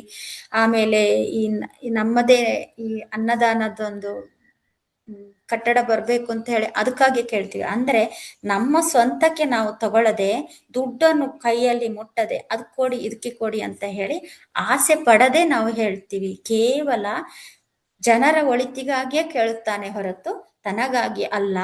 ಅತ್ಯಾಸೆ ಅಗತ್ಯಕ್ಕಿಂತ ಹೆಚ್ಚಿಗೆ ಏನೂ ತೆಗೆದುಕೊಳ್ಳುವುದು ಸರಿಯಲ್ಲ ಅಂತ ಹೇಳ್ತಾರೆ. ನೆಕ್ಸ್ಟ್ ಲಾಸ್ಟ್ ಬರೋದು ಅದೇ ಅಪರಿಗ್ರಹದಲ್ಲಿ ಇನ್ನು ಅತಿಯಾದ ಮೋಹದಿಂದ ಮುಕ್ತಿ ಅಂತ. ಅಗತ್ಯಕ್ಕಿಂತ ಹೆಚ್ಚು ಸಂಗ್ರಹಿಸದೇ ಇರುವುದು ಅಪರಿಗ್ರಹ. ವಸ್ತುಗಳ ದಾಸನಾಗಬಾರ್ದು. ಭೌತಿಕ ವಸ್ತುಗಳು, ಹಣ ಅಥವಾ ಅಧಿಕಾರದ ಮೇಲೆ ಅತಿಯಾದ ವ್ಯಾಮೋಹ, ಆಸೆ ಇರಬಾರ್ದು. ಮಾಲೀಕತ್ವದ ಭಾವನೆಯನ್ನು ಇಟ್ಟುಕೊಳ್ಳಬಾರ್ದು. ಇದೆಲ್ಲ ನಂದೇ, ಇದು ನನ್ನದು ವಸ್ತು, ಅತಿಯಾದ ಆಸೆ ಎಂಬುದೇ ಇರಬಾರ್ದು. ಉಳಿದ ಸಮಯ ಜೀವನದಲ್ಲಿ ಯಾವುದು ಎಷ್ಟು ಬೇಕೋ ಅಷ್ಟನ್ನು ಮಾತ್ರ ಬಳಸಿ ಉಳಿದ ಸಮಯ ಮತ್ತು ಶಕ್ತಿಯನ್ನು ಆತ್ಮೋದ್ಧಾರಕ್ಕೆ ನೀಡಬೇಕು ಅಂತ ಹೇಳ್ತಾರೆ. ಲಾಸ್ಟಿಗೆ ಅಹಿಂಸೆ ತಗೊಂಡಿದ್ದಾರೆ. ಹಿಂಸೆ ಇರುವುದೇ ಇಲ್ಲ. ಯಾವಾಗ ಅವನು ಸ್ವತಃ ಎಲ್ಲದರಲ್ಲೂ ಇರುತ್ತಾನೋ ಆಗ ಅವನು ಯಾರನ್ನು ಹಿಂಸಿಸಲು ಸಾಧ್ಯ ಅಂತ ಗುರುಗಳು ಕೇಳ್ತಾರೆ. ಹಿಂಸೆ ಎಂಬುದು ಎಲ್ಲದರಲ್ಲೂ ನಾನಿದ್ದೇನೆ, ಎಲ್ಲವೂ ನನ್ನಲ್ಲಿದೆ ಅಂತ ಅಂದಾಗ ಯಾವುದನ್ನು ನಾವು ಹಿಂಸಿಸಿದರೂ ನನ್ನನ್ನೇ ಹಿಂಸಿಸಿದಾಗೆ ಆಗುತ್ತೆ. ಗುರುಗಳು ಇನ್ನೊಂದು ಇಲ್ಲಿ ಎಕ್ಸಾಂಪಲ್ ಕೊಡೋದಾದ್ರೆ, ಯಾರೇ ಏನೇ ತಪ್ಪು ಮಾಡಿದ್ರು ಮೊದಲು ಗುರುಗಳು ಸರಿ ಹೊಡಿತಾ ಇದ್ರು, ಎಲ್ಲ ಅಂದ್ರೆ ತುಂಬಾ ಬೈತಾ ಇದ್ರು ಅಂತ ಹೇಳ್ತಾರೆ. ಯಾಕೆ ಅಂದ್ರೆ ಎಲ್ಲರಲ್ಲೂ ಗುರುಗಳು ಅವರನ್ನೇ ಕಾಣ್ತಾ ಇದ್ರು. ನಮ್ಮ ಪತ್ರಿಜಿ ಗುರುಗಳು ಎಲ್ಲರಲ್ಲೂ ಅವರನ್ನೇ ಕಾಣ್ತಾ ಇದ್ರು. ಅಂದ್ರೆ ಏನರ್ಥ, ಯಾರಾದ್ರೂ ತಪ್ಪು ಮಾಡಿದ್ರೆ ನಾನೇ ತಪ್ಪು ಮಾಡಿದ್ದೀನಿ ಎಂಬ ಒಂದು ಭಾವನೆಯಿಂದ ಅವರು ಹೊಡಿತಾ ಇದ್ರು ಅಂತ. ಎಲ್ಲದರಲ್ಲೂ ನಾನಿದ್ದೇನೆ, ನನ್ನಲ್ಲಿ ಎಲ್ಲರೂ ಇದ್ದಾರೆ ಅಂತ ಆದಾಗ ನಾವು ಹೆಂಗೆ ಹಿಂಸಿಸಲು ಸಾಧ್ಯ? ಅಲ್ಲಿ ಹಿಂಸೆ ಖಂಡಿತ ಇರುವುದಿಲ್ಲ. ಅಂದ್ರೆ ಎಲ್ಲರಲ್ಲೂ ನಾನಿದ್ದೇನೆ ಅಂತ ಒಂದು ಭಾವನೆ ತಳೆಯುವುದೇ ಈ ಹಿಂಸೆಯನ್ನು ಅವಾಯ್ಡ್ ಮಾಡುತ್ತೆ. ಈ ಅಹಿಂಸೆಯೇ ಪತ್ರಿಜಿಯವರ ಮುಖ್ಯ ಅಸ್ತ್ರ. ಇಡೀ ಆಧ್ಯಾತ್ಮಿಕ ಚಳವಳಿ PSSM ಗಟ್ಟಿ ಅಡಿಪಾಯವೇ ಈ ಅಹಿಂಸೆ. ನಮ್ಗೆಲ್ರಿಗೂ ಇದು ಗೊತ್ತೇ ಇದೆ. ನಾವು ಎಷ್ಟೋ ಚಳವಳಿಗಳನ್ನು ಕೂಡ ಮಾಡಿದ್ದೀವಿ. ಅವರ ಪ್ರಕಾರ ಮನುಷ್ಯರಿಗೆ ತೊಂದರೆ ಕೊಡದೇ ಇರುವುದು ಮಾತ್ರ ಅಹಿಂಸೆ ಅಲ್ಲ, ಈ ಸಸ್ಯಾಹಾರವೇ ನಿಜವಾದ ಅಹಿಂಸೆ. ಸಸ್ಯಾಹಾರ ನಿಜವಾದ ಅಹಿಂಸೆ ಅಂದ್ರೆ ಏನು? ಪ್ರಾಣಿಗಳನ್ನು ಕೊಂದು ತಿನ್ನುವುದು ಜಗತ್ತಿನ ಅತ್ಯಂತ ದೊಡ್ಡ ಹಿಂಸೆ. ಅಂದ್ರೆ ಪ್ರತ್ಯಾಹಾರ ಸಸ್ಯಾಹಾರ ನಾವು ಶುರು ಮಾಡಿದ್ರೆ ಪ್ರಾಣಿಗಳ ಹಿಂಸೆ ಕಡಿಮೆ ಆಗುತ್ತೆ. ಅದೇ ಒಂದು ಸಂಪೂರ್ಣ ಅಹಿಂಸದೊಂದು ತತ್ವ ಅಂತ ಹೇಳ್ತಾರೆ ಗುರುಗಳು. ಯಾರು ಸಸ್ಯಾಹಾರವನ್ನು ಸಂಪೂರ್ಣವಾಗಿ ಅಳವಡಿಸಿಕೊಳ್ಳುತ್ತಾರೋ ಅವರು ಮಾತ್ರ ನಿಜವಾದ ಅಹಿಂಸವಾದಿಗಳು. ಪ್ರಾಣಿಗಳ ಮೇಲಿನ ಕ್ರೌರ್ಯ ನಿಲ್ಲದ ಹೊರತು ಮನುಷ್ಯನಲ್ಲಿ ಕರುಣೆ ಜಾಗೃತವಾಗುವುದಿಲ್ಲ ಮತ್ತು ಭೂಮಿಯ ಮೇಲೆ ಶಾಂತಿ ನೆಲೆಸಲು ಸಾಧ್ಯವಿಲ್ಲ ಅಂತ ಹೇಳ್ತಾರೆ ಗುರುಗಳು. ಸತ್ಯ, ಅಹಿಂಸೆ, ಅಸ್ತೇಯ, ಅಪರಿಗ್ರಹ, ಬ್ರಹ್ಮಚರ್ಯ, ಈ 5ರ ಮೇಲೂ ನಿಯಂತ್ರಣ ಬಂದು ಬಿಡುತ್ತದೆ ಅಂದ್ರೆ ಧ್ಯಾನ ಮಾಡಿದ ಮೇಲೆ ಅಂತ ಹೇಳ್ತಾರೆ ಗುರುಗಳು. ಮೊದಲು ಬರುವುದಿಲ್ಲ. ಮೊದಲು ನೀವು ಎಷ್ಟೇ ನೀವು ಅದು ಮಾಡ್ಬೇಕು ಇದು ಮಾಡ್ಬೇಕಂದ್ರೆ ಅಯ್ಯೋ ಇದೇನು ಯಾರು ಮಾಡ್ತಾರೆ, ನಂಗೆ ಧ್ಯಾನವೇ ಬೇಡ ಅಂತ ಹೋಗ್ತಾರೆ. ಆದ್ರೆ ಈ ಧ್ಯಾನವನ್ನು ಮೊದಲು ತಂದು ಸಮಾಧಿ ಸ್ಥಿತಿವರೆಗೆ ಆತ ಬಂದ ಅಂತ ಆದ್ರೆ ಎಲ್ಲವೂ ನಿಜವಾಗಿ ಬರುತ್ತದೆ, ನಿಧಾನವಾಗಿ ಬರುತ್ತದೆ. ಧ್ಯಾನ ಅಭ್ಯಾಸ ಪೂರ್ಣಗೊಂಡು ಸಮಾಧಿ ಸ್ಥಿತಿ ಸಿಕ್ಕ ನಂತರ ಯಮವು ತುಂಬಾ ಸುಲಭವಾಗಿ ಬಿಡುತ್ತದೆ. ಅಭ್ಯಾಸ ಮಾಡುತ್ತಾ ಮಾಡುತ್ತಾ ನಾವು ಅದರಲ್ಲಿ ಸಿದ್ಧರಾಗಿ ಬಿಡುತ್ತೀವಿ ಅಂತ ಹೇಳಿ ಯಮದ 5 ನಿಯಮಗಳನ್ನು ಇಲ್ಲಿ ನೀಟಾಗಿ ಗುರುಗಳು ನಮ್ಗೆ ತಿಳಿ ಹೇಳಿದ್ದಾರೆ. ನೆಕ್ಸ್ಟ್ ನಿಯಮಗಳಲ್ಲಂದ್ರೆ ತಪಸ್ಸು, ಶೌಚ, ಸಂತೋಷ, ಸ್ವಾಧ್ಯಾಯ, ಈಶ್ವರ ಪ್ರಣಿಧಾನ ಅಂತ. ಇಲ್ಲಿ ತಪಸ್ಸು ಎಂದರೆ ನಾವು ನಮ್ಮ ಶರೀರದ ಎಲ್ಲ ಅವಶ್ಯಕತೆಗಳನ್ನು ಕಡಿಮೆ ಮಾಡುವುದು. ಈಗ ಎಕ್ಸಾಂಪಲ್ ಕೊಡ್ತಾರೆ, ಇಡ್ಲಿ ಸಾಂಬಾರ್ ಊಟ ಬೇಕೋ ಬೇಡವೋ, ಮಲಗಲು ಜಾಗವಿದೆಯೋ ಇಲ್ಲವೋ ಅಂತ. ಕಾಡಿನಲ್ಲಿ ಕಲ್ಲಿನ ಮೇಲೆ ಮಲಗ್ತಾರೆ, ಮರ ಹತ್ತಿ ಮಲಗ್ತಾರೆ, ರಸ್ತೆಯಲ್ಲಿ ಮಲಗ್ತಾರೆ. ಒಂದು ವೇಳೆ ರಾಜಭೋಗ ಸಿಕ್ಕಿದರೆ ಅದರ ಮೇಲೂ ಮಲಗ್ತಾರೆ. ತಪಸ್ಸು ಎಂದ್ರೆ ಶಾರೀರಿಕ ಅವಶ್ಯಕತೆಗಳನ್ನು ಕಡಿಮೆ ಮಾಡುವುದು. ನಿದ್ದೆ ಮತ್ತು ಊಟದ ಪ್ರಮಾಣ ಕಡಿಮೆ ಆಗಿಬಿಡುತ್ತದೆ. ಈ ಕಡಿಮೆಯಾದ ಅವಸ್ಥೆಯೇ ತಪಸ್ಸು. ಇಲ್ಲಿ ತಪಸ್ಸು ಅಂದ್ರೆ ಎಲ್ಲಾ ಒಂದು ನಮ್ಮ ದೈನಂದಿನ ವ್ಯವಹಾರಗಳನ್ನು ಅಂದ್ರೆ ಯಾವುದು ಅಗತ್ಯ ಇಲ್ಲ ಅದನ್ನೆಲ್ಲ ಕಡಿಮೆ ಮಾಡ್ತಾ ಹೋಗುದು. ಊಟ ಏನು 3 ಹೊತ್ತು ಊಟ ತಿನ್ನದಿದ್ರೂ ನಡೀತದೆ. ನಿದ್ದೆ ಕೂಡ ಅಷ್ಟೇ. ಯಾವುದು ನಮ್ಗೆ ಬೇಡ ಅದನ್ನೆಲ್ಲ ಕಡಿಮೆ ಮಾಡ್ತಾ ಹೋಗುದೇ ತಪಸ್ಸು. ಕೇವಲ ಕಾಡಿಗೆ ಹೋಗಿ ಕುಳಿತುಕೊಳ್ಳುವುದಲ್ಲ, ನಮ್ಮ ಜೀವನದಲ್ಲಿ ಬೇಡದ ವಿಷಯಗಳ ಪ್ರಮಾಣವನ್ನು ಕಡಿಮೆ ಮಾಡುವುದು ಅಂತ ಹೇಳ್ತಾರೆ. ಮಾತು ಮತ್ತು ಹಣದ ಮಿತಿ. ಸದಾ ಮಾತು, ಹಣ, ಆಸ್ತಿ ಹೀಗೆ ಎಲ್ಲವನ್ನು ಹೆಚ್ಚು ಹೊಂದಲು ಬಯಸ್ತೀವಿ ನಾವು. ಆದರೆ ತಪಸ್ಸು ಎಂದರೆ ಈ ಮಾತು, ಅನಗತ್ಯ ಯೋಚನೆ ಮತ್ತು ಭೌತಿಕ ಆಸೆಗಳ ಮಿತಿಯನ್ನು ಕಡಿಮೆ ಮಾಡ್ತಾ ಹೋಗುದು. ಆ ಆಸೆಗಳು ಕಡಿಮೆ ಆಗ್ತಾ ಹೋದ್ರೆ ನಾವು ತಪಸ್ಸು ಮಾಡಿದಂಗೆ. ಯಾರು ತಮ್ಮ ಆಸೆ ಆಲೋಚನೆಗಳನ್ನು ಮಿತಿಗೊಳಿಸ್ತಾರೋ ಅವರೇ ತಪಸ್ವಿಗಳು ಅಂತ ಹೇಳ್ತಾರೆ. ಯಾವುದೇ ಒಂದು ನಮ್ಮ ದಿನನಿತ್ಯದ ಬೇಕು ಬೇಡಗಳಿರ್ತಾವಲ್ಲ ಅವುಗಳನ್ನೆಲ್ಲ ನಾವು ಕಮ್ಮಿ ಮಾಡಿಕೊಳ್ಳೋದೇ ತಪಸ್ಸು ಅಂತ.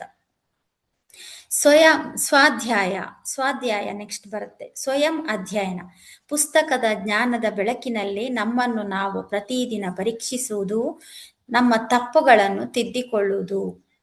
ಇಲ್ಲಿ ಸ್ವಾಧ್ಯಾಯ, ಈ ಪುಸ್ತಕದ ಅರ್ಥಗಳು ತಿಳ್ಕೊಳ್ತೀವಿ ನಾವು. ಈಗ ಈ ಧ್ಯಾನದ ನಂತರ ಸಮಾಧಿ ನಾವು ಸ್ಥಿತಿಯನ್ನು ತಲುಪಿದ ಮೇಲೆ ನಾವು ಪುಸ್ತಕಗಳನ್ನು ಓದಿದ್ರೆ ನಮಗೆ ತಕ್ಷಣ ಅರ್ಥ ಆಗುತ್ತೆ ಅಂತ ಇಲ್ಲಿ ಗುರುಗಳು ಹೇಳ್ತಾರೆ. ಭಗವದ್ಗೀತೆಯನ್ನು ಓದುತ್ತಾರೆ. ಈ ರೀತಿ ಓದುವುದರಿಂದ ಅರ್ಥವಾಗುತ್ತೆ. ಈ ರೀತಿ ಅಂದ್ರೆ ಈ ಸಮಾಧಿ ಸ್ಥಿತಿಯ ನಂತರ ನಾವು ಏನೇ ಪುಸ್ತಕ ಓದಿದ್ರು ನಮ್ಗೆ ತಕ್ಷಣ ಅರ್ಥ ಆಗುತ್ತೆ. ಒಂದು ಬಾರಿ ಒಂದು ಶ್ಲೋಕವನ್ನು ಓದಿದರೆ ಅರ್ಥವಾಗಿ ಬಿಡುತ್ತದೆ. ಏಕೆಂದರೆ ಅಲ್ಲಿಯವರೆಗೆ ನಾವು ಸಮಾಧಿಯ ಸ್ಥಿತಿಯನ್ನು ಪಡೆದುಕೊಂಡಿರ್ತೀವಿ. ಭಗವದ್ಗೀತೆ ಕೇವಲ ಸಮಾಧಿ ಸ್ಥಿತಿಯನ್ನು ಪಡೆದವರಿಗಷ್ಟೇ ಅರ್ಥವಾಗುವುದು. ಅಲ್ಲಿ ಏನಿದೆ, ಆತ್ಮ ನೀನೇ ಆತ್ಮ, ಆತ್ಮ, ನೀನು ದೇಹದ ಇದರಲ್ಲಿ ನಿನ್ನ ಶರೀರ ಅಲ್ಲ, ನೀನು ದೇಹದ ರೀತಿಯಲ್ಲಿ ನಾನು ಗುರುತಿಸ್ಕೊಳ್ಬೇಡ ಅಂತ ಇರುವುದು. ಶ್ರೀಕೃಷ್ಣ ಪರಮಾತ್ಮ ಅರ್ಜುನನಿಗೆ ಹೇಳಿದ್ದೆ ಅದು. ಅದನ್ನು ನಾವು ಫಸ್ಟಿಗೆನೆ ಓದಿದ್ರೆ, ಅಂದ್ರೆ ನಾವು ಧ್ಯಾನ ಅಭ್ಯಾಸ ಸ್ಟಾರ್ಟ್ ಮಾಡದೆ ಅದನ್ನು ಓದಿದ್ರೆ ನಮ್ಗೆ ಎಲ್ಲಿ ಅರ್ಥ ಆಗುತ್ತೆ? ಅದಕ್ಕೆ ಹೇಳುದು ಗುರುಗಳು, ಭಗವದ್ಗೀತೆ ಕೇವಲ ಸಮಾಧಿ ಸ್ಥಿತಿಯನ್ನು ಪಡೆದವರಿಗಷ್ಟೇ ಅರ್ಥವಾಗುತ್ತೆ. ಆದರೆ ನಾವು ಧ್ಯಾನವನ್ನೇ ಮಾಡದಿದ್ರೆ ನಮಗೆ ಏನೂ ಅರ್ಥವಾಗುವುದಿಲ್ಲ. ಭಗವದ್ಗೀತೆಯ ಅಧ್ಯಯನವನ್ನು ನೀವು ಸಮಾಧಿ ಸ್ಥಿತಿಯನ್ನು ತಲುಪಿದ ಮೇಲೆಯೇ ಮಾಡಬೇಕು. ಆಗ ಒಂದೇ ಬಾರಿ ಓದಿದರೆ ಸಾಕು, ನಿಮ್ಗೆ ಅರ್ಥ ಆಗುತ್ತೆ. ನಂತರ ಆ ಪುಸ್ತಕ ಎತ್ತಿಡ್ಬೋದು. ಒಂದು ಬಾರಿ ಓದಿದ ತಕ್ಷಣ ಭಗವದ್ಗೀತೆಯ ಎಲ್ಲ ಅರ್ಥಗಳು ತಿಳಿಯಬೇಕು. ಅರ್ಥವಾದ ನಂತರ ಎರಡನೇ ಬಾರಿ ಓದುವ ಅಗತ್ಯವಿರುವುದಿಲ್ಲ. ಅಂದ್ರೆ ನಾವು ಈ ಒಂದ್ಸತಿ ಓದ್ ತಕ್ಷಣ ನಮ್ಗೆ ಅರ್ಥ ಆಗ್ಬಿಡುತ್ತೆ. ಅದೇ ನಾವು ಮೊದ್ಲಾದ್ರೆ ಫಸ್ಟಿಗೆನೆ ನಾವು ಯಮ ನಿಯಮ ತಗೊಂಡ್ ಬಂದ್ರೆ, ನಾವು ಸ್ವಾಧ್ಯಾಯ ಅಂತ ಹೇಳಿ ಪುಸ್ತಕ ಓದ್ಕೊಂಡು ಭಗವದ್ಗೀತೆ ನಾವು ವರ್ಷಾನ್ಗಟ್ಟೆ ಓದಿದ್ರು ನಮ್ಗೆ ಖಂಡಿತ ಅರ್ಥ ಆಗಲ್ಲ. ಎಷ್ಟು ತಲೆ ಕಡಿಸಿಕೊಂಡು ಓದಿದರೂ ಭ್ರಮೆ ಮತ್ತು ಕನ್ಫ್ಯೂಷನ್ ಅಲ್ಲಿ ಬೀಳುತ್ತಲೇ ಇರ್ತದೆ. ಧ್ಯಾನವೇ ಪ್ರಾಥಮಿಕವಾದುದು, ಸ್ವಾಧ್ಯಾಯ ಕೊನೆಯಲ್ಲಿ ಬರುತ್ತೆ. ಇದು ನಿಯಮಗಳಲ್ಲಿದೆ, ಈಗಲೇ ಅಲ್ಲ, ಮೊದಲು ಅಲ್ಲ. ಯೋಗ ಸೂತ್ರದಲ್ಲಿ ಯಮ ನಿಯಮಗಳನ್ನು ಮೊದಲು ಇಟ್ಟಿದ್ದರಿಂದಲೇ ಧ್ಯಾನ ಶಾಸ್ತ್ರವು ಸಂಪೂರ್ಣ ನಾಶವಾಗಿ ಹೋಯಿತು.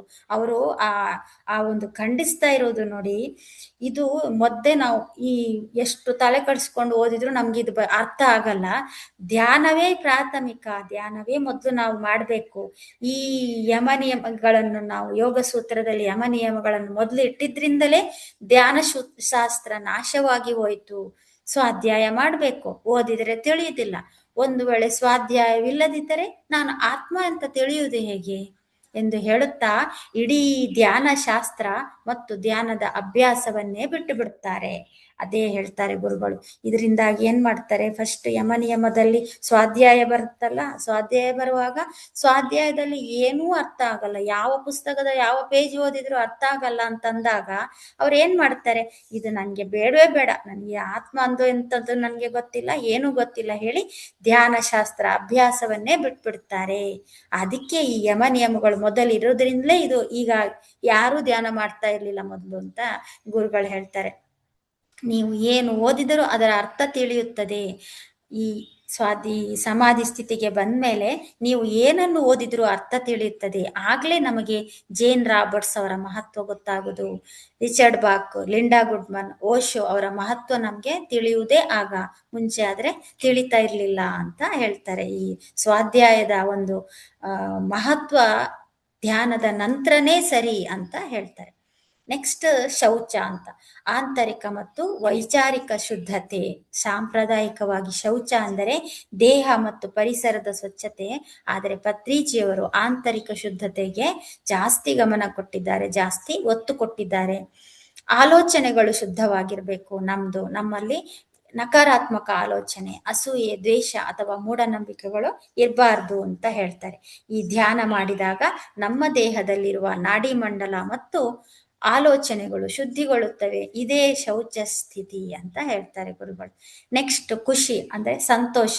ನಾವು ವಾಸ್ತವಿಕವಾಗಿ ಸಂತೋಷವಾಗಿಯೇ ಇರುತ್ತೇವೆ. ಧ್ಯಾನ ಮಾಡಿದವರ ಎಲ್ಲರ ಮುಖಗಳನ್ನು ನೋಡಿದ್ರು ಕೂಡ ಅವರು ಫುಲ್ಲು ಖುಷಿ ಮೂಡಲ್ಲಿ ಸಂತೋಷದಲ್ಲಿರ್ತಾರೆ. ಆಮೇಲೆ ಈ ಸಂತೋಷ ಎಂಬುದಕ್ಕೆ ಹೇಳ್ತಾರೆ, ನಿಮ್ಮ ತಾಯಿ ನಿಧನರಾದರೆ ಅಭಿನಂದನೆಗಳು. ನಿಮ್ಮ ಬಂಧು ಬಳಗದಲ್ಲಿ ಯಾರಾದರೂ ನಿಧನರಾದರೆ ಸಂತೋಷ, ಅಭಿನಂದನೆಗಳು, ಕಂಗ್ರಾಟ್ಸ್. ಅವರು ಸ್ವರ್ಗಕ್ಕೂ ಹೋದರು, ದಿವ್ಯ ಲೋಕಕ್ಕೂ ಹೋದರು. ಅವರು ತಮ್ಮ ಜೀವನವನ್ನು ಪೂರ್ಣಗೊಳಿಸಿದರು ಮತ್ತು ತಮ್ಮ ಧರ್ಮವನ್ನು ಸುಂದರವಾದ ರೀತಿಯಲ್ಲಿ ಪಾಲಿಸಿದರು. ಯಾವಾಗಲೂ ಸಂತೋಷವಿರ್ತಂದ್ರೆ ಹುಟ್ಟಿದಾಗಲೂ ಸತ್ತಾಗಲೂ ನಮ್ಗೆ ಒಂದೇ ರೀತಿಯ ಸಂತೋಷವಿರುತ್ತದೆ. ಎಲ್ಲದರ ಬಗ್ಗೆಯೂ ನಮ್ಮ ಬಗ್ಗೆಯೂ ಸಂತೋಷವಿರುತ್ತದೆ. ಅರ್ಜುನ ಎಕ್ಸಾಂಪಲ್ ಕೊಡ್ತಾರೆ ಗುರುಗಳು. ಅರ್ಜುನ ಹೇಳುತ್ತಾನೆ, ನನ್ನ ಗುರುವಿನ ನಿಧನವಾಯಿತು. ಕೃಷ್ಣ ಹೇಳ್ತಾನೆ, ಅಂದ್ರೆ ಅವನು ದ್ರೋಣಾಚಾರ್ಯರನ್ನು ದ್ರೋಣಾಚಾರ್ಯರನ್ನು ಸಾಯಿಸಿದಾಗ ಅರ್ಜುನ ಹೇಳ್ತಾನೆ, ನನ್ನ ಗುರು ಸತ್ತೋದ್ರು ಅಂತ. ಆಗ ಕೃಷ್ಣ ಹೇಳ್ತಾನೆ, ಅವರು ಈಗಾಗಲೇ ನನ್ನ ಮೂಲಕ ಸತ್ತೋಗಿದ್ದಾರೆ.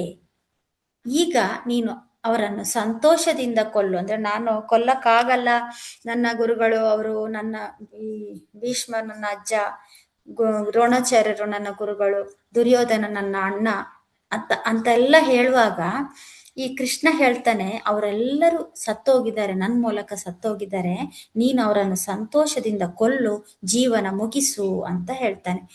ಸಂತೋಷದಿಂದ ಕೊಲ್ಲುವುದರಲ್ಲೂ ಸಾಯುವುದರಲ್ಲೂ ಸಂತೋಷವಿದೆ, ಇದೇ ಸ್ವಚ್ಛತೆ ಸಂತೋಷ ಅಂತ ಗುರುಗಳು ಹೇಳ್ತಾರೆ.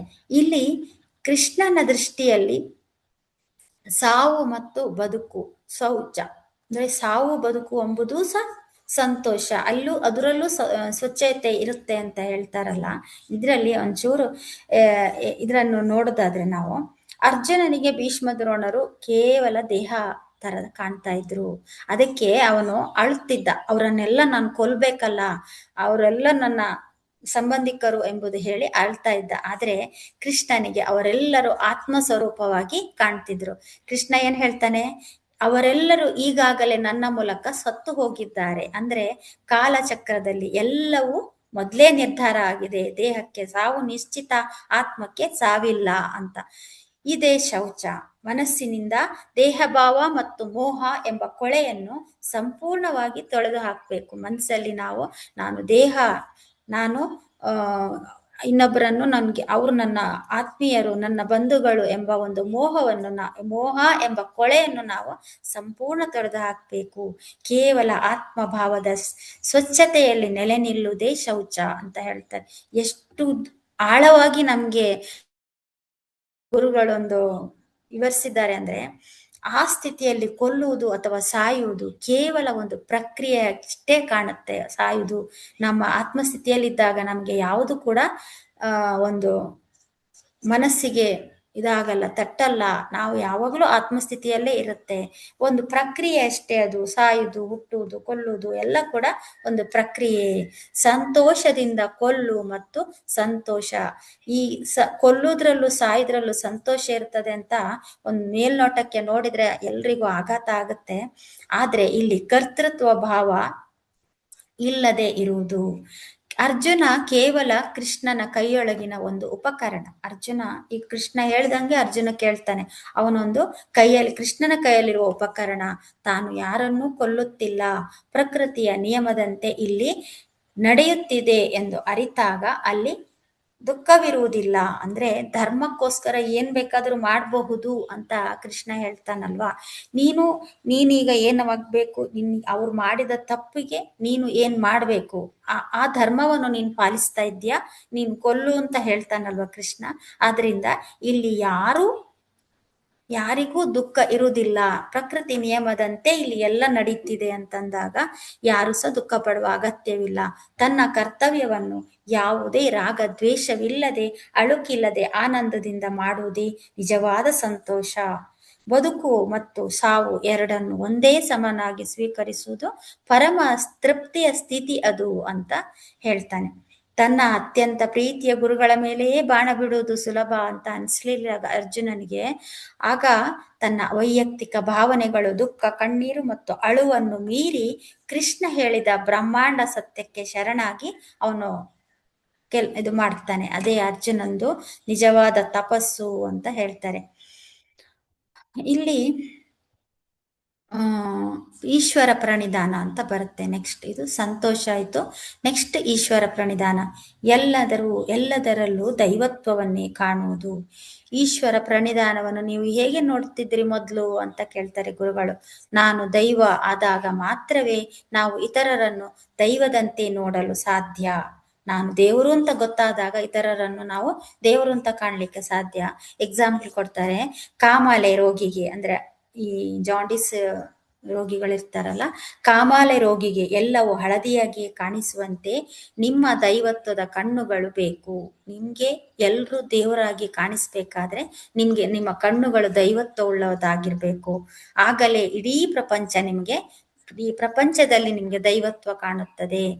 ಸಂಸಾರದಲ್ಲಿ ಸಂಪೂರ್ಣ ದೈವತ್ವ ಕಾಣಿಸುವುದೇ ಈಶ್ವರ ಪ್ರಣಿಧಾನ. ನೀವು ಸಮಾಧಿ ಸ್ಥಿತಿಯನ್ನು ಪಡೆದುಕೊಳ್ಳುವುದರಿಂದಲೇ ನಿಮಗೆ ಈಶ್ವರ ಪ್ರಣಿಧಾನ ಸಿಗುತ್ತೆ. ನಾವು ಅಹಂ ಬ್ರಹ್ಮಾಸ್ಮಿ ಎಂದು ತಿಳಿದಾಗ ಮಾತ್ರವೇ ತತ್ವಮಸಿ ಶ್ವೇತಕೇತು ತಿಳಿಯುತ್ತದೆ ಅಂತ ಹೇಳ್ತಾರೆ ಗುರುಗಳು. ಇದು ಧ್ಯಾನ ಶಾಸ್ತ್ರ. ಇದೆಲ್ಲ ಈಗ ಯಮ ನಿಯಮಗಳದ್ದು ಮುಗಿಯಿತು. ಗುರುಗಳು ಕಂಪ್ಲೀಟ್ ನಮ್ಗೆ ನೀಟಾಗಿ ವಿವರಿಸಿದ್ದಾರೆ. ಇದನ್ನೇ ಧ್ಯಾನ ಶಾಸ್ತ್ರ ಅಂತ ಹೇಳ್ತಾರೆ ಗುರುಗಳು. ಇದು ತಿಳಿದ ತಕ್ಷಣವೇ ಧ್ಯಾನ ಅಭ್ಯಾಸವಾಗುತ್ತೆ. ಧ್ಯಾನ ಶಾಸ್ತ್ರವೇ ಗೊಂದಲಮಯವಾಗಿದೆ. ಈಗ ಇದನ್ನ ನಾನು ಹೇಳ್ತಾ ಇರುವುದೇ ಧ್ಯಾನ ಶಾಸ್ತ್ರ. ಇದು ತಿಳಿದ ತಕ್ಷಣ ನಮ್ಗೆ ಧ್ಯಾನದ ಅಭ್ಯಾಸ ಆಗುತ್ತೆ. ಎಲ್ಲನೂ ಆ ರು- ಆ, ಕ್ರಮ ಪ್ರಕಾರ ನಡೆಯುತ್ತೆ. ಈ ಧ್ಯಾನ ಶಾಸ್ತ್ರವೇ ಗೊಂದಲಮಯವಾಗಿದೆ. ಒಂದು ವೇಳೆ ಅರ್ಥವಾಗದಿದ್ದರೆ ಮುಂದಿನದ್ದು ಹಿಂದೆ, ಹಿಂದಿನದ್ದು ಮುಂದೆ ಆಗ್ಬಿಡುತ್ತೆ. ಈಗ ನಾನು ಹೇಳಿದ ಪ್ರಕಾರನೇ ನೀವು ಮಾಡಬೇಕು. ಇಲ್ಲಿ ಕೊಟ್ಟ ಧ್ಯಾನ ಶಾಸ್ತ್ರ ಅಂದ್ರೆ ಪತಂಜಲಿ ಧ್ಯಾನ ಶಾಸ್ತ್ರಕ್ಕೆನೆ ಹೇಳ್ತಾ ಇರೋದು, ಅವರು ಯೋಗ ಸೂತ್ರಕ್ಕೆನೆ. ಇಲ್ಲಿದ್ದು ಹಿಂದೆ ಮುಂದೆ ಆಗಿದೆ, ಹಿಂದಿನದ್ದು ಮುಂದೆ ಆಗಿರುತ್ತೆ, ಮುಂದಿನದ್ದು ಹಿಂದೆ ಆಗಿದೆ.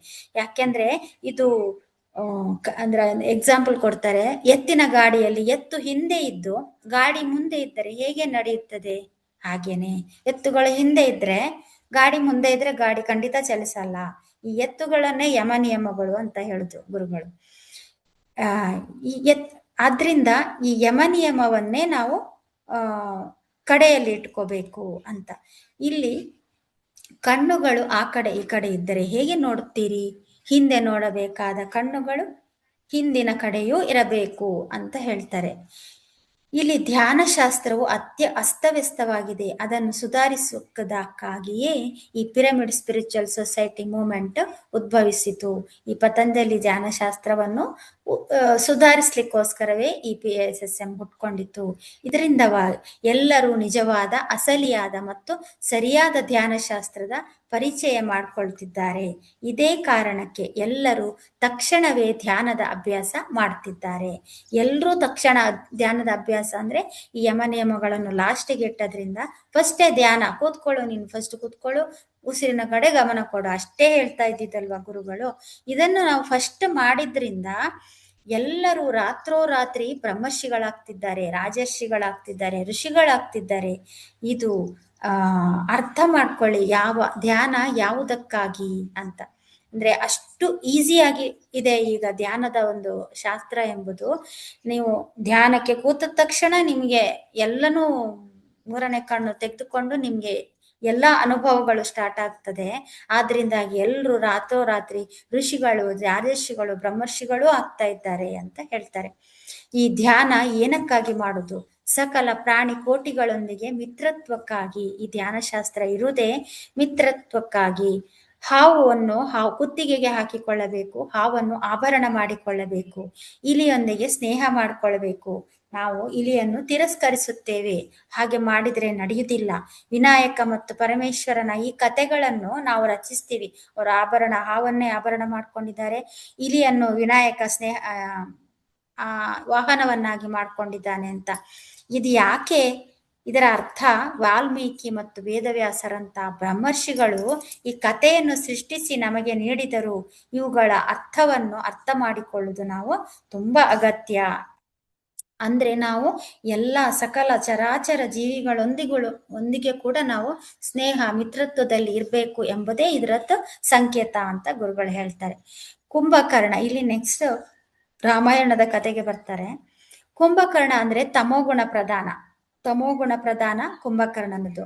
ರಾವಣ ಅಂದ್ರೆ ರಜೋಗುಣ, ವಿಭೀಷಣ ಅಂದ್ರೆ ಸಾತ್ವಿಕ ಗುಣ ಪ್ರಧಾನ, ಹನುಮಂತ ಎಂದರೆ ಯಾರು ತನ್ನ ಶ್ವಾಸದ ಮೇಲೆ ಗಮನವಿಡುತ್ತಾನೋ ಅವನು, ಸೀತೆ ಅಂದರೆ ಪ್ರಾಣಶಕ್ತಿ ಅಂದ್ರೆ ಕಾಸ್ಮಿಕ್ ಎನರ್ಜಿಯ ಸಂಕೇತ, ರಾಮ ಎಂದರೆ ಯಾರು ಆತ್ಮರಾಮರೋ ಅವನು. ಆದ್ರಿಂದ ವಾಲ್ಮೀಕಿ ಮತ್ತು ವೇದವ್ಯಾಸರು ಸಹ ಈ ಪಾತ್ರಗಳನ್ನು ಸುಂದರವಾದ ಮನೋರಂಜನೆಯ ಕಥೆಯಲ್ಲಿ ಪ್ರಸ್ತುತಪಡಿಸಿದರು. ಇದರಿಂದ ಮಾನವನಿಗೆ ಧ್ಯಾನಿ, ಯೋಗಿ, ಋಷಿ, ರಾಜರ್ಷಿ ಮತ್ತು ಬ್ರಹ್ಮರ್ಷಿಯ ರೂಪದಲ್ಲಿ ಶಿಕ್ಷಣ ನೀಡಬಹುದು. ಅವರು ಇದಕ್ಕಾಗಿ ಕಠಿಣ ಪರಿಶ್ರಮ ಪಟ್ಟಿದ್ದಾರೆ. ಸುಮ್ಮನೆ ಕತೆ ಹೇಳಿ ಇಟ್ಟಿದ್ದಲ್ಲ.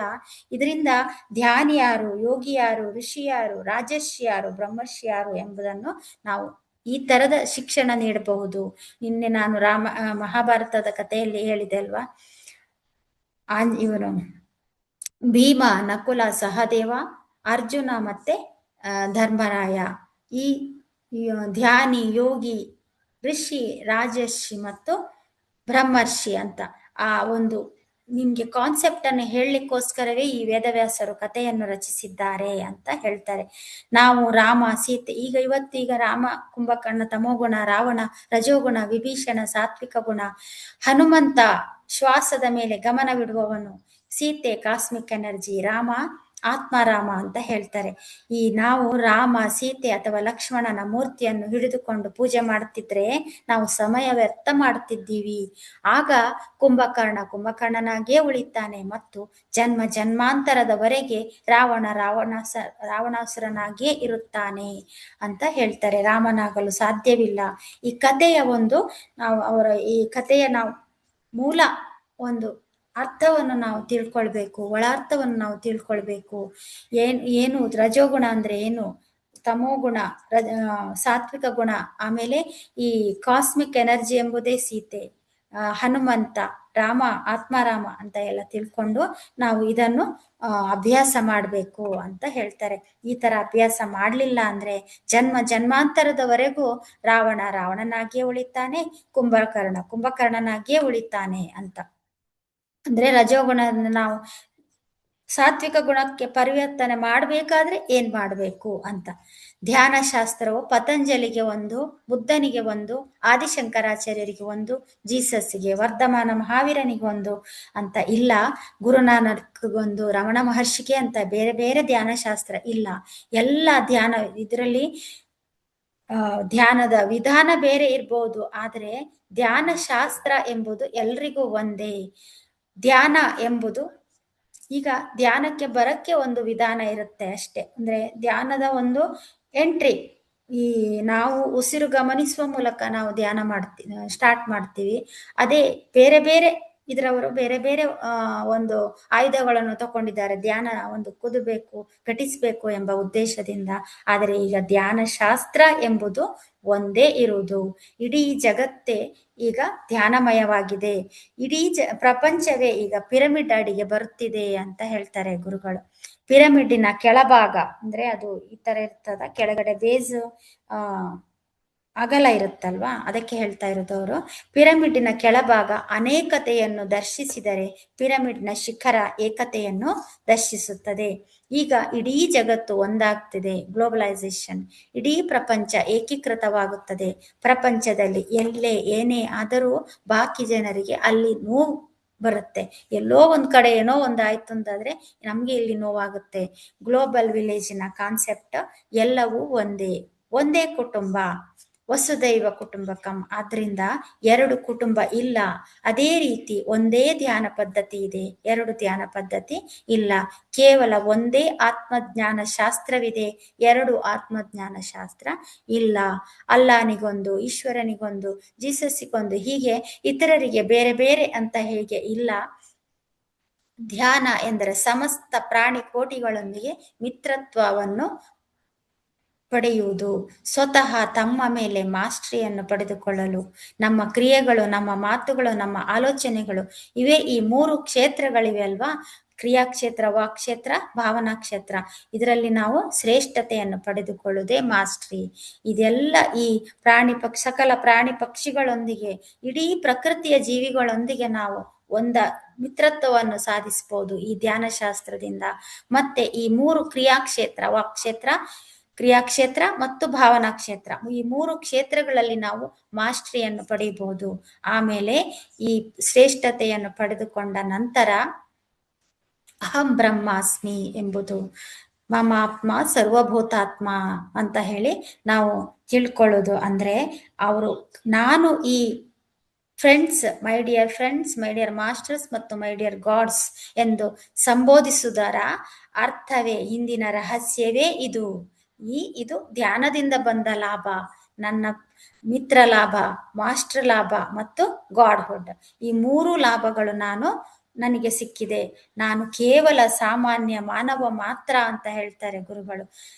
ಅದು ದೈವಾಂಶಕ್ಕೆ ಸಂಬಂಧಿಸಿದ್ದು. ಇದರರ್ಥ ನಾವೇನು ದೈವಾಂಶ ಸಂಭೂತರಲ್ಲವೇ? ಹೌದು. ಎಲ್ಲರೂ ದೈವಾಂಶರೇ, ಎಲ್ಲರೂ ದೈವಾಂಶ ಸಂಭೂತರೇ ಮತ್ತು ದೇವತೆಗಳೇ. ನಾನು ಈಶ್ವರನ ಅಂಶ, ನಾನು ದೇವತೆ ಎಂದು ತಿಳಿದಾಗ ನಮ್ಮ ದೈವತ್ವವು ವಿಸ್ತಾರವಾಗುತ್ತವೆ.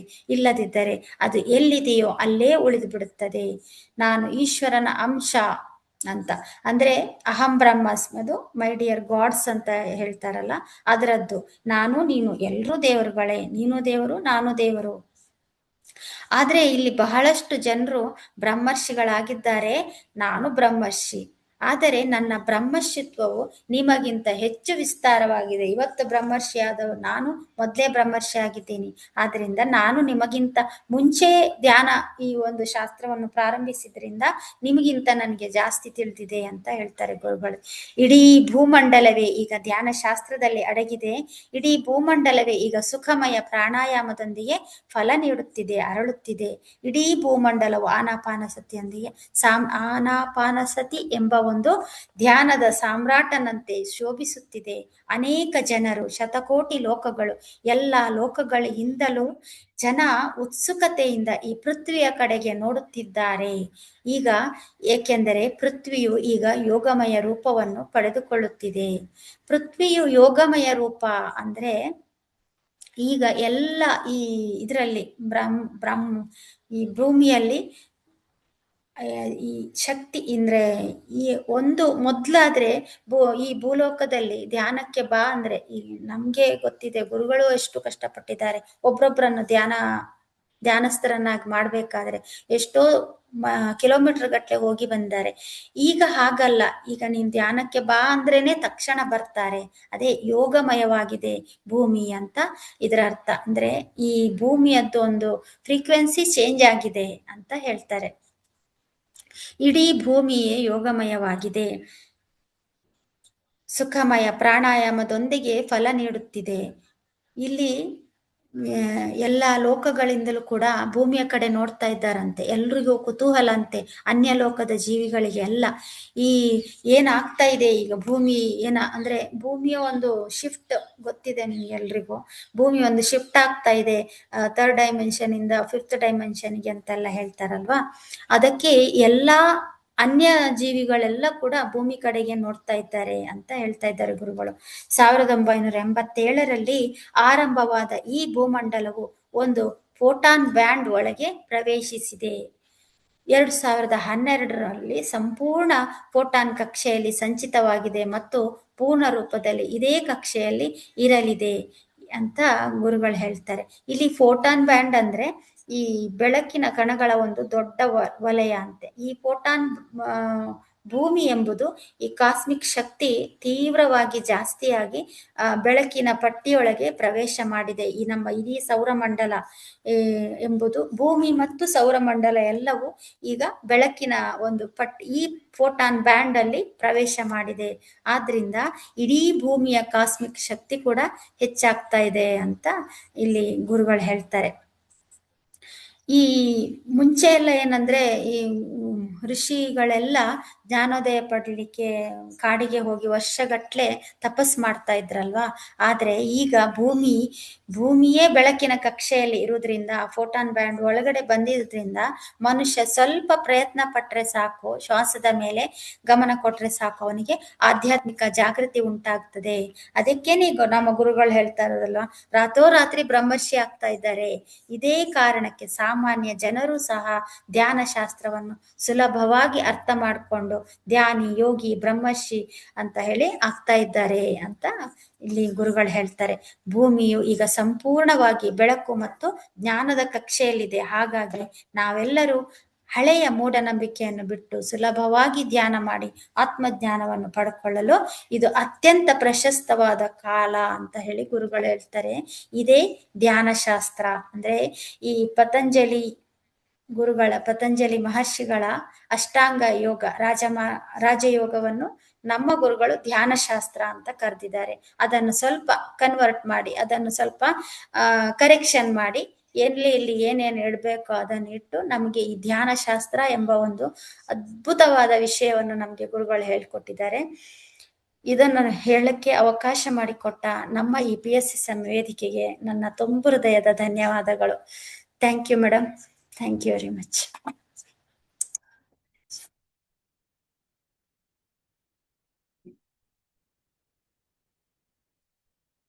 ಮಾಸ್ಟರ್ಸ್ ಯಾರಾದ್ರೂ ಮಾತಾಡ್ತೀರಾ?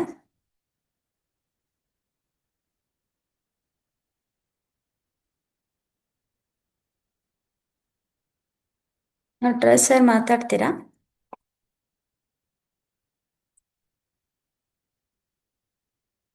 ನಮಸ್ತೆ ಗೀತಾ ಮೇಡಮ್. ನಮಸ್ತೆ ಸರ್, ನಮಸ್ತೆ. ಮೇಡಮ್ ಬಹಳ ಅದ್ಭುತವಾಗಿ ತಿಳಿಸ್ಕೊಟ್ರಿ. ತುಂಬಾ ಚೆನ್ನಾಗಿತ್ತು ಮೇಡಮ್. ನಿಜವಾಗ್ಲೂ ಇಷ್ಟು ಇನ್ ಡೆಪ್ತ್ ನಮ್ಗೆ ಗೊತ್ತಿರ್ಲಿಲ್ಲ. ಈಗ ಪತ್ರಿಜಿ ಗುರುಗಳು ಯಮ ನಿಯಮನ ಲಾಸ್ಟ್ಗೆ ಹಾಕಿ ಯಾಕೆ ಈ ತರ ಚೇಂಜಸ್ ಮಾಡಿದ್ರು ಅಂತ ಸ್ಟಾರ್ಟಿಂಗ್ ಅಲ್ಲಿ ಅನ್ನಿಸ್ತಾ ಇತ್ತು. ಇವಾಗ ಕರೆಕ್ಟ್ ಅಲ್ವಾ ಅಂತ ಅನ್ನಿಸ್ತಾ ಇದೆ. ನಿಜ ತುಂಬಾ ಅದ್ಭುತವಾಗಿ ತುಂಬಾ ಚೆನ್ನಾಗಿ ತಿಳಿಸ್ಕೊಟ್ರಿ. Thank you, thank you, thank you. ಅಂದ್ರೆ ತಾನಾಗಿಯೇ ಬರುತ್ತೆ ಅದೆಲ್ಲ ಗುಣಗಳು ಧ್ಯಾನಿಯಾದವನ ಹತ್ರ ಹೌದು, ಇದ್ದೇ ಇರುತ್ತೆ ಎಂಬ ಒಂದು ಅವರದ್ದು ನಿಜ ಉದ್ದೇಶ ಅಂತ ಈಗ ನಮ್ಗೆ ಅರ್ಥ ನಿಜ ಆಗ್ತಾ ಇದೆ. ನಿಜ ಸರ್, ಮೇಡಮ್. ತಮ್ದು ನಿರೂಪಣೆ ಮಾತ್ರ ಸೂಪರ್ ಆಗಿ ಬಂತು ಮೇಡಮ್. ತುಂಬಾ ಚೆನ್ನಾಗಿತ್ತು. ನೀವು thank you first sir. Rank student, ಅದಕ್ಕೆ ನಿಮ್ಮನ್ನ ಈಗ ಜೂಮ್ ಸೆಷನ್ ಅಲ್ಲಿ ಮಾಸ್ಟರ್ ಮಾಡಿದ್ದಾರೆ. ಥ್ಯಾಂಕ್ ಯು, ಥ್ಯಾಂಕ್ ಯು, ಇಲ್ಲ ಥ್ಯಾಂಕ್ ಸರ್, ಯು. ಎಲ್ಲರ ಹತ್ರನೂ ಇದೆ ಸರ್. ಆ ಒಂದು ಮೇಡಮ್ ನಿನ್ನೆ ಹೇಳಿದಾಗೆ ಎಲ್ಲರ ಹತ್ರನೂ ಆ ಶಕ್ತಿ ಇದ್ದೇ ಇದೆ.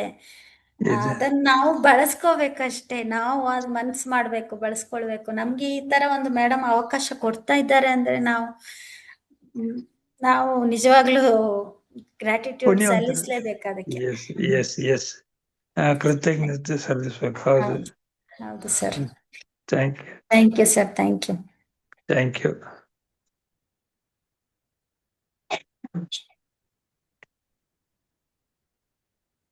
ಮಾಸ್ಟರ್ಸ್ ಬೇರೆ ಯಾರಾದ್ರೂ ಮಾತಾಡ್ತೀರಾ?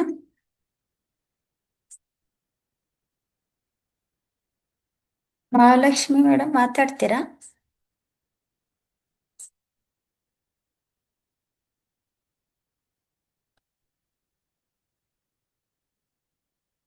ಓಕೆ ಮಾಸ್ಟರ್ಸ್, ಝೂಮ್ ಹಾಗೂ ಯೂಟ್ಯೂಬ್ ಮುಖಾಂತರ ವೀಕ್ಷಿಸುತ್ತಿದ್ದ ಎಲ್ಲ ನನ್ನ ಧ್ಯಾನ ಬಂಧುಗಳಿಗೆ ನನ್ನ ತುಂಬು ಹೃದಯದ ಕೃತಜ್ಞತೆಗಳು. ಸೆಷನ್ ಎಂಡ್ ಮಾಡೋಣ ಮಾಸ್ಟರ್ಸ್. Thank you.